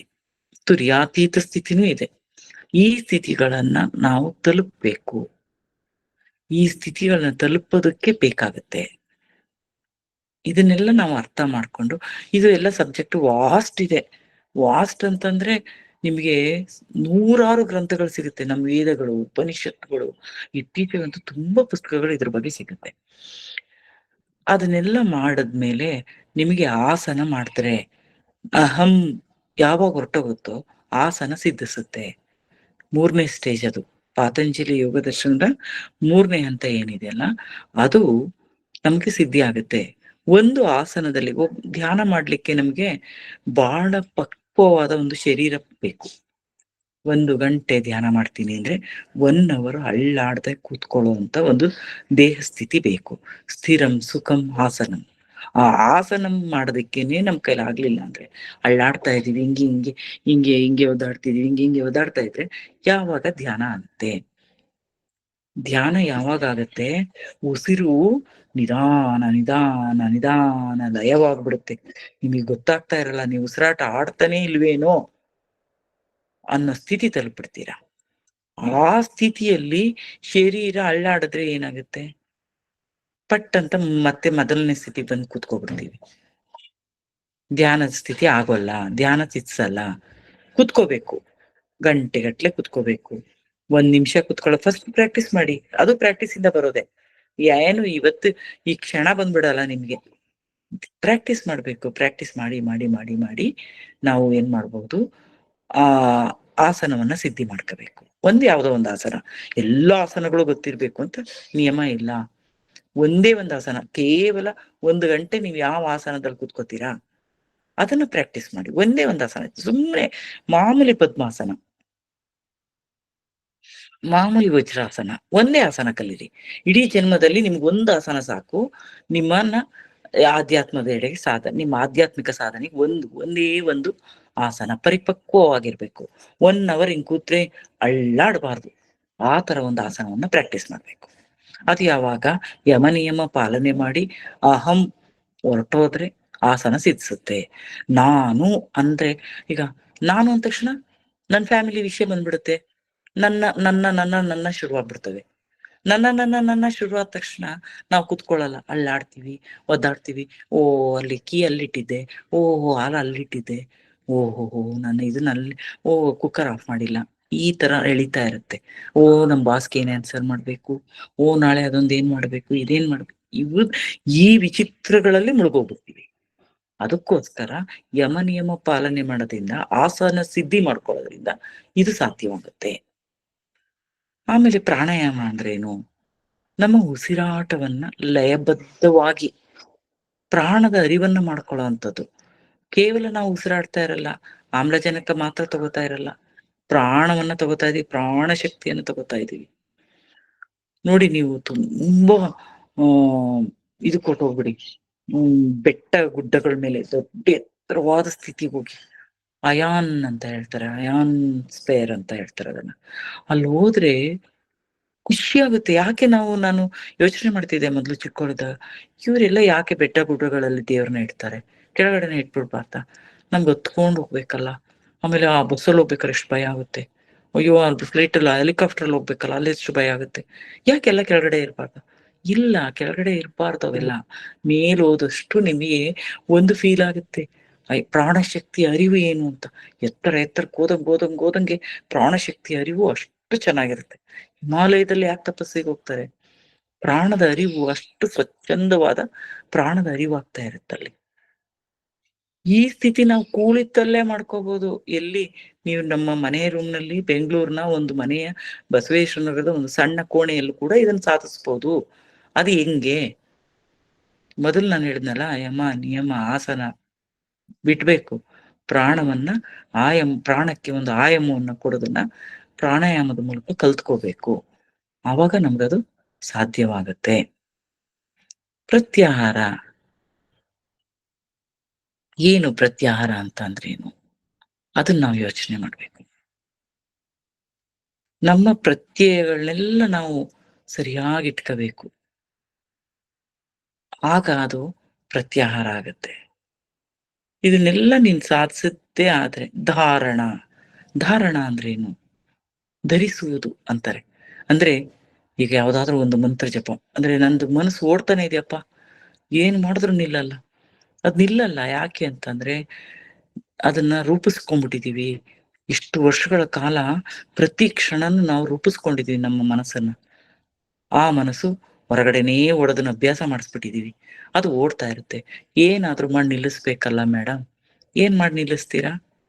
ನಮ್ಗೆ ಒಂದು ದೇವ್ರು ಅಂದ್ರೆ ಒಂದ್ ರೀತಿ ಖುಷಿ. ಯಾಕೆಂದ್ರೆ ಇಲ್ಲಿರೋರೆಲ್ಲ ತಾವೆಲ್ರೂ ಬಂದಿದೀರಾ ಅಂದ್ರೆ ಒಂದ್ ಆಧ್ಯಾತ್ಮಿಕ ಸಾಧನೆ ಮಾಡ್ಲಿಕ್ಕೆ ಅಂತ ಬಂದವರೇ ಇರ್ತೀರಾ. ಅಥವಾ ಮಾನಸಿಕವಾಗಿ ಒಂದು ಆ ತುಮುಲಗಳಿಂದ ನಿಮ್ಮನ್ನ ನೀವು ತಡೆ ಹಿಡಬೇಕು ಅನ್ನೋ ಉದ್ದೇಶದಿಂದನೇ ಬಂದಿರ್ತೀರ. ಅಂದ್ಮೇಲೆ ಅದನ್ನ ಹೊರಗಡೆ ಓಡಿ, ಓಡಿ, ಓಡಿ ಸುಸ್ತಾಗಿರುತ್ತೆ ನಿಮಗೆ. ಈಗ ಅಟ್‌ಲೀಸ್ಟ್ ನಿಲ್ಲಣ ಅಂತ ಅನ್ಸಿರ್ಬಹುದು. ಆ ನಿಲ್ಲಿಸೋದು ಯಾವುದು? ಒಂದು ಮಂತ್ರ, ಯಾವುದೋ ಒಂದು ಮಂತ್ರವನ್ನ ತಗೊಂಡು ಕೂತ್ಕೊಂಡ್ರೆ, ಅದೇ ಮಂತ್ರವನ್ನ 100 ಸಲ, 108 ಸಲ, 1000 ಸಲ, 100 ಮಾಲೆ, 1000 ಮಾಲೆ, ಲಕ್ಷ ಮಾಲೆ ಜಪ ಮಾಡ್ತಾ ಹೋಗ್ತೀರ. ಆಗೇನಾಗುತ್ತೆ ನಿಮ್ಮ ಮನಸ್ಸು ಲಯವಾಗ್ತಾ ಹೋಗುತ್ತೆ. ಲಯ, ಲಯ ಇಷ್ಟು ವರ್ಷ ನಾನೇನ್ ಕಲ್ತಿದ್ದೀನಲ್ಲ, ಅದೆಲ್ಲವೂ ಲಯವಾಗಿ ಹೋಗ್ತಾ ಇರುತ್ತೆ. ಧಾರಣ ಅಂದ್ರೆ ಆ ತರ ಧರಿಸ್ಬಿಡೋದು. ಲಯವಾಗಿ, ಲಯವಾಗಿ, ಲಯವಾಗಿ ಹೋಗ್ತಾ ಇರುತ್ತೆ. ಆಗ ಧ್ಯಾನಕ್ ಕೂತ್ರಿ ಅಂದ್ರೆ ನೀವು, ಹಿಂಗ್ ಕೂತ ತಕ್ಷಣನೇ ಪ್ರಕೃತಿ ಜೊತೆ ಕನೆಕ್ಟ್ ಆಗ್ಬಿಡ್ತೀರ. ಬ್ರಹ್ಮಾಂಡದ ಜೊತೆ ಕನೆಕ್ಟ್ ಆಗ್ಬಿಡ್ತೀರ. ಅದನ್ನ ಮಾಡೋದಕ್ಕೆ ನಮ್ಗೆ ಬೇಕು. ಇದಕ್ಕೋಸ್ಕರ ಈ ಧ್ಯಾನವನ್ನ ಸಾಧಿಸ್ಬೇಕು ಅಂದ್ರೆ ಇದೆಲ್ಲ ಆಗ್ಬೇಕು. ಇದಾದ್ಮೇಲೆ ಧ್ಯಾನಕ್ಕೆ ಕೂಳ್ತೀರ, ಕೂತ್ಕೋತೀರ. ಕೂತ್ಕೊಂಡಾದ್ಮೇಲೆ ನಿಮ್ಮೊಳಗಿನ ಯೋಗಾಗ್ನಿ ಬರ್ತಾ, ಬರ್ತಾ, ಬರ್ತಾ ಇಲ್ಲಿ ಬರುತ್ತೆ. ಮತ್ತು ಇಲ್ಲಿ ಬರುತ್ತೆ. ಸಹಸ್ರಾರಕ್ಕೆ ಹೋಗಿ ತಲುಪುತ್ತೆ. ಒಂದು ಹಂತದಲ್ಲಿ ಆ ಯೋಗಾಗ್ನಿಯೂ ಮಾಯವಾಗ್ಬಿಡುತ್ತೆ. ಅದು ಸಮಾಧಿ ಸ್ಥಿತಿ. ಏನೂ ಇರಲ್ಲ. ಸಮವಾದ ಧಿ. ಸಮಾಧಿ ಅಂದ್ರೆ ಸತ್ ಮೇಲಾಗೋದಲ್ಲ. ಬದುಕಿದ್ದಾಗಲೇ ಸಾಧಿಸೋದು. ಸಮವಾದ ಧಿ. ಧಿ ಶಕ್ತಿ ಏನಿದೆಯಲ್ಲ ಅದು ಸಮವಾಗೋದು. ಹಿಡಿತದಲ್ಲಿರೋದು. ಹಿಡಿತನೂ ಇರಲ್ಲ ಆಗ. ನೋ. ನೀವೇನು ಕಂಟ್ರೋಲ್ ಮಾಡ್ತಿರಲ್ಲ. ಅದದಾಗೆ ಲೈವ್ ಆಗ್ಬಿಡುತ್ತೆ. ಲೈವ್ ಆಗ್ಬಿಡೋದನ್ನೇ ಸಮಾಧಿ ಅಂತ ಕರೀತಾರೆ.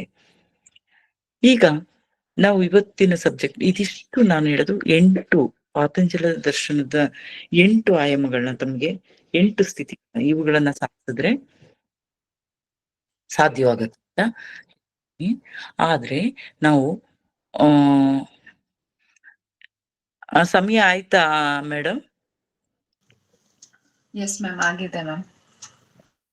ಆ ಇವತ್ತಿಂದು ಕ್ಲಾಸ್‌ನ ಇನ್ನೊಂದ್ 2 ನಿಮಿಷದಲ್ಲಿ ಕನ್ಕ್ಲೂಡ್ ಮಾಡ್ಬಿಡ್ತೀನಿ. Okay ma'am. ಅದು ಇದಿಷ್ಟು ಇವತ್ತಿಗೆ ತಿಳ್ಕೊಂಡಿರೋಣ. ಇವತ್ತು ಎಲ್ರೂನು ಸಾಧ್ಯವಾದ್ರೆ ತಾವೆಲ್ಲಿ ಕುಳಿತಿದ್ದೀರೋ ಅಲ್ಲೇನೆ ಒಂದ್ ನಿಮಿಷ ನೀವು ಆಮೇಲೆ ಪ್ರಶ್ನೆಗಳನ್ನ ಕೇಳಿ. 5 ನಿಮಿಷ ಧ್ಯಾನ ಮಾಡ್ಬೋದಾ ಎಲ್ರೂನು? Yes madam. ಹಾಗಾದ್ರೆ ಎಲ್ರೂನು ಈಗ ತಾವು ಒಂದು ಕೈ ಮೇಲೆ ತಮ್ಮ ಎಡಗೈ ಮೇಲೆ ಬಲಗೈಯನ್ನ ಇಟ್ಟು ಒಂದು ಸಾಮಾನ್ಯವಾಗಿ ನಿಮ್ಗೆ ಕೂತ್ಕೊಳ್ಳೋ ಭಂಗಿಯಲ್ಲೇ ಕುಳಿತುಕೊಳ್ಳಿ. ನೇರವಾಗಿ ಕುಳಿತುಕೊಳ್ಳಿ. ಕತ್ತು, ಬೆನ್ನು ಎಲ್ಲ ನೇರವಾಗಿರ್ಬೇಕು. ಕಣ್ಣನ್ನ ಮುಚ್ಚಿರ್ಬೇಕು. ಮೃದುವಾಗಿ ಮುಚ್ಚಿರ್ಬೇಕು. ಮುಖದಲ್ಲಿ ಮಂದಹಾಸ ಇರ್ಬೇಕು. ಈ ರೀತಿ ಕುಳಿತುಕೊಳ್ಳಿ. ಕಣ್ಮುಚ್ಚಿರಿ. ನಾನು ಓಂಕಾರವನ್ನ 3 ಸಲ ಹೇಳೋಣ. 3 ಸಲ ಹೇಳಿ ಕಣ್ಮುಚ್ಚಿ ಕುಳಿತುಕೊಳ್ಳಿ. ನಾನು ಹೇಳ್ತೀನಿ, ನನ್ನ ಜೊತೆಗೆ ಹೇಳಿ. ದೀರ್ಘವಾದ ಉಸಿರನ್ನ ಮೊದಲಿಗೆ ತಗೊಳ್ಳಿ. ಓಂ.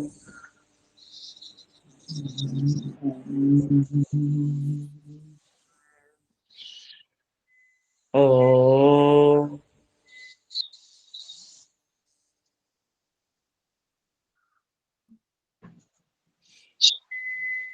ಓಂ.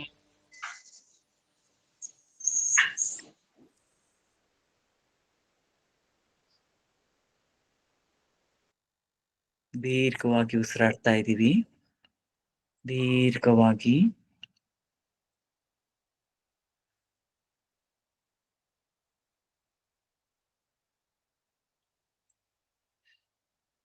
ನಾವು ಈ ಬ್ರಹ್ಮಾಂಡದಲ್ಲಿರುವ ದೈವಿಕ ಶಕ್ತಿಯನ್ನ,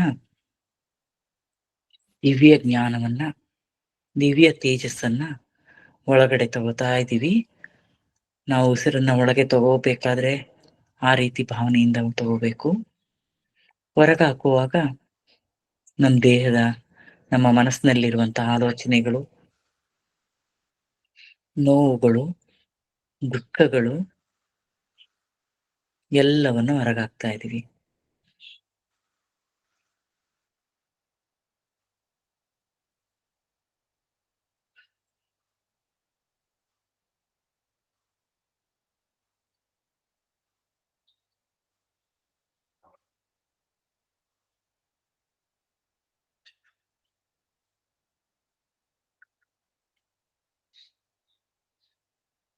ನಮ್ಮೊಳಗೆ ಒಂದು ಪ್ರಚಂಡ ಶಕ್ತಿ ಹರಿದು ಬರ್ತಾ ಇದೆ.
असतो मा सद्गमय, तमसो मा ज्योतिर्गमय, मृत्योर्मामृतङ्गमय। ॐ शान्ति शान्ति शान्ति।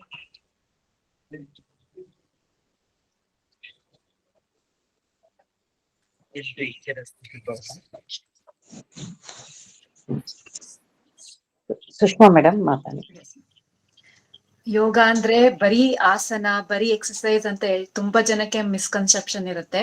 ಸೊ ಯೋಗ ಅಂದ್ರೆ ಬರೀ ಆಸನ ಅಲ್ಲ, ಅದು ಸ್ಪಿರಿಚುವಲ್, ಮೆಂಟಲ್ ಮತ್ತೆ ಫಿಸಿಕಲ್ ಡಿಸಿಪ್ಲಿನ್.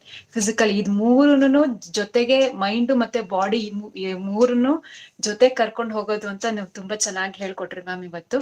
ಮತ್ತೆ ಅಷ್ಟಾಂಗ ಯೋಗದ ಬಗ್ಗೆ ಧ್ಯಾನ ಮಾಡೋದಕ್ಕೆ ಸುಮ್ನೆ ಕೂತ್ಕೊಂಡ್ರೆ ಧ್ಯಾನ ಬಂದ್ಬಿಡಲ್ಲ, ಅದಕ್ಕೆ ಅಂತಾನೆ ಒಂದು ಫುಡ್ ಸ್ಟೆಪ್ಸ್ ಇರುತ್ತೆ, ಅದಕ್ಕೆ ಅಂತಾನೆ ಒಂದು ಸ್ಟೇಟ್ ಇರುತ್ತೆ. ಅಷ್ಟಾಂಗ ಯೋಗ ಪ್ರತಿಯೊಂದು ಸ್ಟೆಪ್ನು ನಾವು ಅಚೀವ್ ಮಾಡ್ಬೇಕು ಅನ್ನೋದನ್ನ ನಾವು ತುಂಬಾ ಚೆನ್ನಾಗಿ ಇವತ್ತು ತಿಳ್ಕೊಂಡ್ವಿ. ಯಮ, ನಿಯಮ, ಆಸನ, ಪ್ರಾಣಾಯಾಮ, ಪ್ರತ್ಯಾಹಾರ, ಧಾರಣ ಆದ್ಮೇಲೆ ಧ್ಯಾನ ಸ್ಥಿತಿಗೆ ನಾವು ಹೋಗೋದಕ್ ಸಾಧ್ಯ. ಇದೇ ಒಂದು ದಾರಿ. ಆ ಸ್ಟೆಪ್, ಒಂದೊಂದು ಸ್ಟೆಪ್ನು ನಾವು ನಡ್ಕೊಂಡು ಹೋದನೆ ಧ್ಯಾನ ಅಟೆಂಡ್ ಮಾಡಕ್ ಆಗೋದು ಅಂತ ಇವತ್ತು ತುಂಬಾನೇ ಚೆನ್ನಾಗಿ ಹೇಳ್ಕೊಟ್ರಿ ಮ್ಯಾಮ್. ತುಂಬಾ ಥ್ಯಾಂಕ್ಸ್. ಥ್ಯಾಂಕ್ ಯು ಅಕ್ಕ, ಥ್ಯಾಂಕ್ ಯು. ನಮಸ್ತೆ ಭಾಗ್ಯಲಕ್ಷ್ಮಿ ಮೇಡಮ್. ನಮಸ್ತೆ. ಹೇಳಿ ಹೇಳಿ. ನಾನು ಹೇಳಿದ ವಿಷಯಗಳನ್ನ ನಾವು ಕೇಳಿದ್ಮೇಲೆ ಲೌಕಿಕ ಅಲೌಕಿಕ ವಿಷಯದಲ್ಲಿರುವ ವ್ಯತ್ಯಾಸ ನಾವು ತಿಳಿದುಕೊಂಡ್ವಿ. ಒಬ್ಬ ಮನುಷ್ಯ ಯಾವ ರೀತಿ ನಾವು ಒಂದು ಸರಳ ಜೀವನವನ್ನ ನಾವು ನಡೆಸ್ಬೇಕು ಅಂತಾನು ತಿಳ್ಕೊಂಡ್ವಿ. ಈ ಸರಳ ಜೀವನ ನಡೆಸ್ಬೇಕಾದ್ರೆ ಧ್ಯಾನದಿಂದ ಮಾತ್ರ ಸಾಧ್ಯ ಅಂತಾನು ತಿಳ್ಕೊಂಡಿದ್ವಿ. ಆ ಧ್ಯಾನದಿಂದ ನಮ್ಮಲ್ಲಿರುವ ನಕಾರಾತ್ಮಕ ಶಕ್ತಿ ಹೋಗಿ ಸಕಾರಾತ್ಮಕ ಶಕ್ತಿನ ನಾವು ಯಾವ ರೀತಿ ತುಂಬ್ಕೋಬಹುದು ಅಂತಾನು ಹೇಳ್ತೀವಿ. ಮುಂದಿನ ತಲೆಮಾರಿಗೆ ನಾವು ಆಸ್ತಿ ಅಂತಸ್ತು ಮಾಡೋ ಬದಲು ಈ ಒಂದು ಒಳ್ಳೆ ವಿಷಯನ ನಾವು ಅವ್ರಿಗೆ ದಾರೆ ಏರ್ಕೊಡ್ಬಹುದು ಅನ್ನೋದನ್ನ ಈ ಒಂದು ತರಗತಿಯ ಮೂಲಕ ನಾವು ತಿಳ್ಕೊಂಡ್ವಿ. ಧನ್ಯವಾದಗಳು ಭಾಗ್ಯಲಕ್ಷ್ಮಿ. ಈ ಒಂದು ಅವಕಾಶ ಕಲ್ಪಿಸಿಕೊಟ್ಟಂತಹ ದೀಪಾ ಮೇಡಮ್ಗೆ ಮತ್ತೆ ಶ್ರೀಯುತ ಹೇಮಂತ್ ಕುಮಾರ್ ಸರ್ ಅವರಿಗೂ ಧನ್ಯವಾದಗಳು. ದೀಪಾ ಮೇಡಮ್ ಏನಾದ್ರು ಮಾತಾಡ್ತೀರಾ? ನಾವು ಆಮೇಲೆ ಹೆಸರು ಕರಿತೀವಿ. ಇಲ್ಲ, ಏನು ಮಾತಾಡೋದೇನಿಲ್ಲ, ಕಂಟಿನ್ಯೂ ಮಾಡಿ. ಯಾರಿಗಾದ್ರೂ ನೋಡಿ, 5 ಜನಕ್ಕೆ ಮಾತ್ರ ಅವಕಾಶ ಇರುತ್ತೆ. ಅರ್ಥಗರ್ಭಿತವಾದ ಒಂದು ಪ್ರಶ್ನೆಗಳನ್ನ ಕೇಳಿ, ಯಾಕಂದ್ರೆ ಸಮಯನೂ ಆಗಿದೆ. Bhagyalakshmi L madam?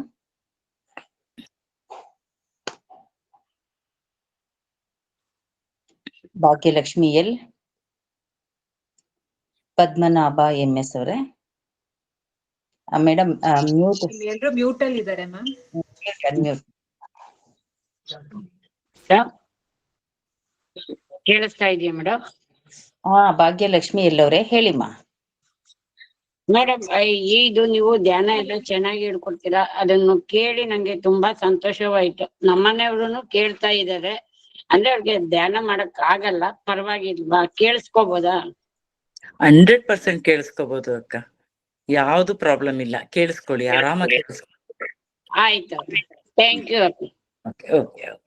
ನಮಸ್ತೆ ಮೇಡಮ್, ನಾನು ಭಾಗ್ಯಲಕ್ಷ್ಮಿ ಮೇಡಮ್. ನನ್ಗೆ ಲೋ ಬ್ಯಾಕ್ ಒಂದು 3 years ಇಂದ ತುಂಬಾ ಕಷ್ಟ ಪಡ್ತಿದ್ದೆ ಮೇಡಮ್. ದೀಪಾ ಮೇಡಮ್ಗೆ ಕೇಳಿ ಮೇಡಮ್, ನನಗೆ ಶ್ಲೋಕ ಹೇಳಿ ವಿಷ್ಣು ಸಹಸ್ರನಾಮ ಸ್ವಲ್ಪ ಇದ್ರಿಂದ ನಾನು ಇವಾಗ ಹೊರಗ್ ಬಂದಿದ್ದೀನಿ. ಇವಾಗ ಈ ಧ್ಯಾನ ಕಲ್ಪಿಸ್ಕೊಟ್ಟಿದ್ಕೆ ನನಗೆ ಇನ್ನೂ ಸಂತೋಷ ಆಗಿದೆ ಮೇಡಮ್. ಒಂದು ಪಾಸಿಟಿವ್ ವೈಬ್ಸ್ ಬರ್ತಾ ಇದೆ, ಇನ್ನೂ ಇಂಪ್ರೂವ್ ಆಗ್ತೀನಿ ಅಂತ ಒಂದು ಭರವಸೆ ಮೇಡಮ್. Thank you madam. ಒಳ್ಳೇದಾಗ್ಲಿ. Thank you. ಮಧ್ಯದಲ್ಲಿ ಯಾರು ಮಾತಾಡಿ, ಯಾರನ್ನ ಹೆಸರು ಕರಿತೀವೋ ಅವ್ರು ಮಾತ್ರ ಮಾತಾಡಿ. ಸುಬ್ರತ್ನಮ್ಮ ಅವರೇ? ನಮಸ್ತೆ ಮೇಡಮ್. ನಮಸ್ತೆ. ದೀಪಾ ಮೇಡಮ್ಗೆ, ಹೇಮಂತ್ ಕುಮಾರ್ ಸಾರ್ಗೆ ನಮಸ್ಕಾರ. ತುಂಬಾ ಧನ್ಯವಾದಗಳು. ತುಂಬಾ ಸಂತೋಷ ಆಯ್ತು, ಎಲ್ಲ ಕಲಿತಾ ಇದ್ದೀವಿ ನಿಮ್ಮಿಂದ. ನಂಗೆ ಕೆಳಗಡೆ ಕುತ್ಕೊಬೇಕಾಗಲ್ಲ, ಚೇರ್ ಮೇಲೆ ಕುತ್ಕೊಂಡ್ಬರ್ತೀವಿ. ಯೋಗ ನೆಟ್ಟಗ್ ಕುತ್ಕೊಬೇಕಾಗಲ್ಲ, ಏನ್ ಮಾಡೋದು ಅಷ್ಟೇ. ಏನಿಲ್ಲ, ಅದಕ್ಕೆ ಏನ್ ಮಾಡ್ಬೇಕಂತಂದ್ರೆ, ನೀವು ಚೇರ್ ಮೇಲೆ ಕುತ್ಕೊಳ್ಳಿ, ಕಾಲ್ ಕೆಳಗಡೆ ಬಿಡಿ. ಕಾಲ್ ಕೆಳಗಡೆ ಬಿಟ್ಟು ಎಡಗಾಲ್ ಮೇಲೆ ಬಲಗಾಲು, ಅಂದ್ರೆ ಈ ಕಾಲ್ ಮುಂಗಾಲ್ಗಳಿರ್ತಾವಲ್ಲ, ಒಂದಕ್ಕೊಂದು ಟಚ್ ಆಗಿರ್ಲಿ ಅಷ್ಟೇ, ಆಯ್ತಾ? ಆಮೇಲೆ ಕೂತ್ಕೋತಿರಲ್ಲ, ಬೆನ್ನು ಹತ್ರ ಒಂದ್ ದಿಂಬು ಇಟ್ಕೊಳ್ಳಿ ಅಕ್ಕ. ದಿಂಬು ಇಟ್ಕೊಂಡು ಗೋಡೆಗೆ ಹೊರ್ಕೊಳ್ಳಿ. ಗೋಡೆಗೆ ಹೊರ್ಕೊಳ್ಳಿ. ಕತ್ತನ್ನ ಒರಗಿಸ್ಬೇಡಿ, ಕತ್ತು ಮಾತ್ರ ಟಚ್ ಆಗಬಾರ್ದು ಗೋಡೆಗೆ. ಬೆನ್ನೋರ್ಗೆ ಇಷ್ಟು ಮಾತ್ರ ಕತ್ನಿಗೆ ಟಚ್ ಮಾಡ್ಕೊಳ್ಳಿ ಅಷ್ಟೇ. ಯಾಕೆಂದ್ರೆ ನಿದ್ರೆ ಬಂದ್ಬಿಡುತ್ತೆ ಕತ್ತನ್ ಟಚ್ ಮಾಡಿದ್ರೆ.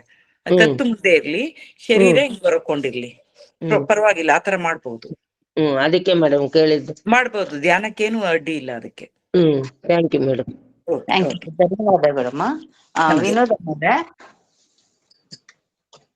ವಿನೋದಮ್ಮ ಅವ್ರೆ? Thank you madam. Deepa madam ಒಳ್ಳೊಳ್ಳೆ ಕಾರ್ಯಕ್ರಮ ಹಮ್ಮಿಕೊಂಡು ನಮ್ಗೆ ನಮ್ಮಲ್ಲಿರೋ ಅಜ್ಞಾನನೆಲ್ಲ ತೊಲಗಿಸಿ ಸುಜ್ಞಾನ ಕೊಡ್ತಾ ಇದ್ದಾರೆ. ಇದರಿಂದ ನಮ್ಗೆ ತುಂಬಾ ಒಳ್ಳೇದಾಗ್ತಾ ಇದೆ. ನಮ್ಮ ಆರೋಗ್ಯನೂ ಇಂಪ್ರೂವ್ ಆಗ್ತಾ ಇದೆ ಮೇಡಮ್. ನಮ್ಗೆ ಈ ಕೋಪ ಇದೆಲ್ಲ ನಿಜವಾಗ್ಲೆಲ್ಲ ಕಡಿಮೆ ಆಗೋಗಿದೆ. ಎಲ್ಲಾದ್ರೂ ಸಾಧಾರಣವಾಗಿ ತಗೊಳ್ತಾ ಇದ್ದೀವಿ. ಒಳ್ಳೆ ಕಾರ್ಯಕ್ರಮ ಹಮ್ಮಿಕೊಂಡಿದೆ. ತುಂಬಾ ಸಂತೋಷ. ಧನ್ಯವಾದಗಳು madam. Thank you thank you ma'am. ಸುಘೋಷ್ ಬ್ಯಾಂಗ್ಳೂರ್ ಅವರೇ. ನಮಸ್ತೆ ಮೇಡಮ್. ಇವಾಗ ನಾವು ಈ ನಮಸ್ತೆ.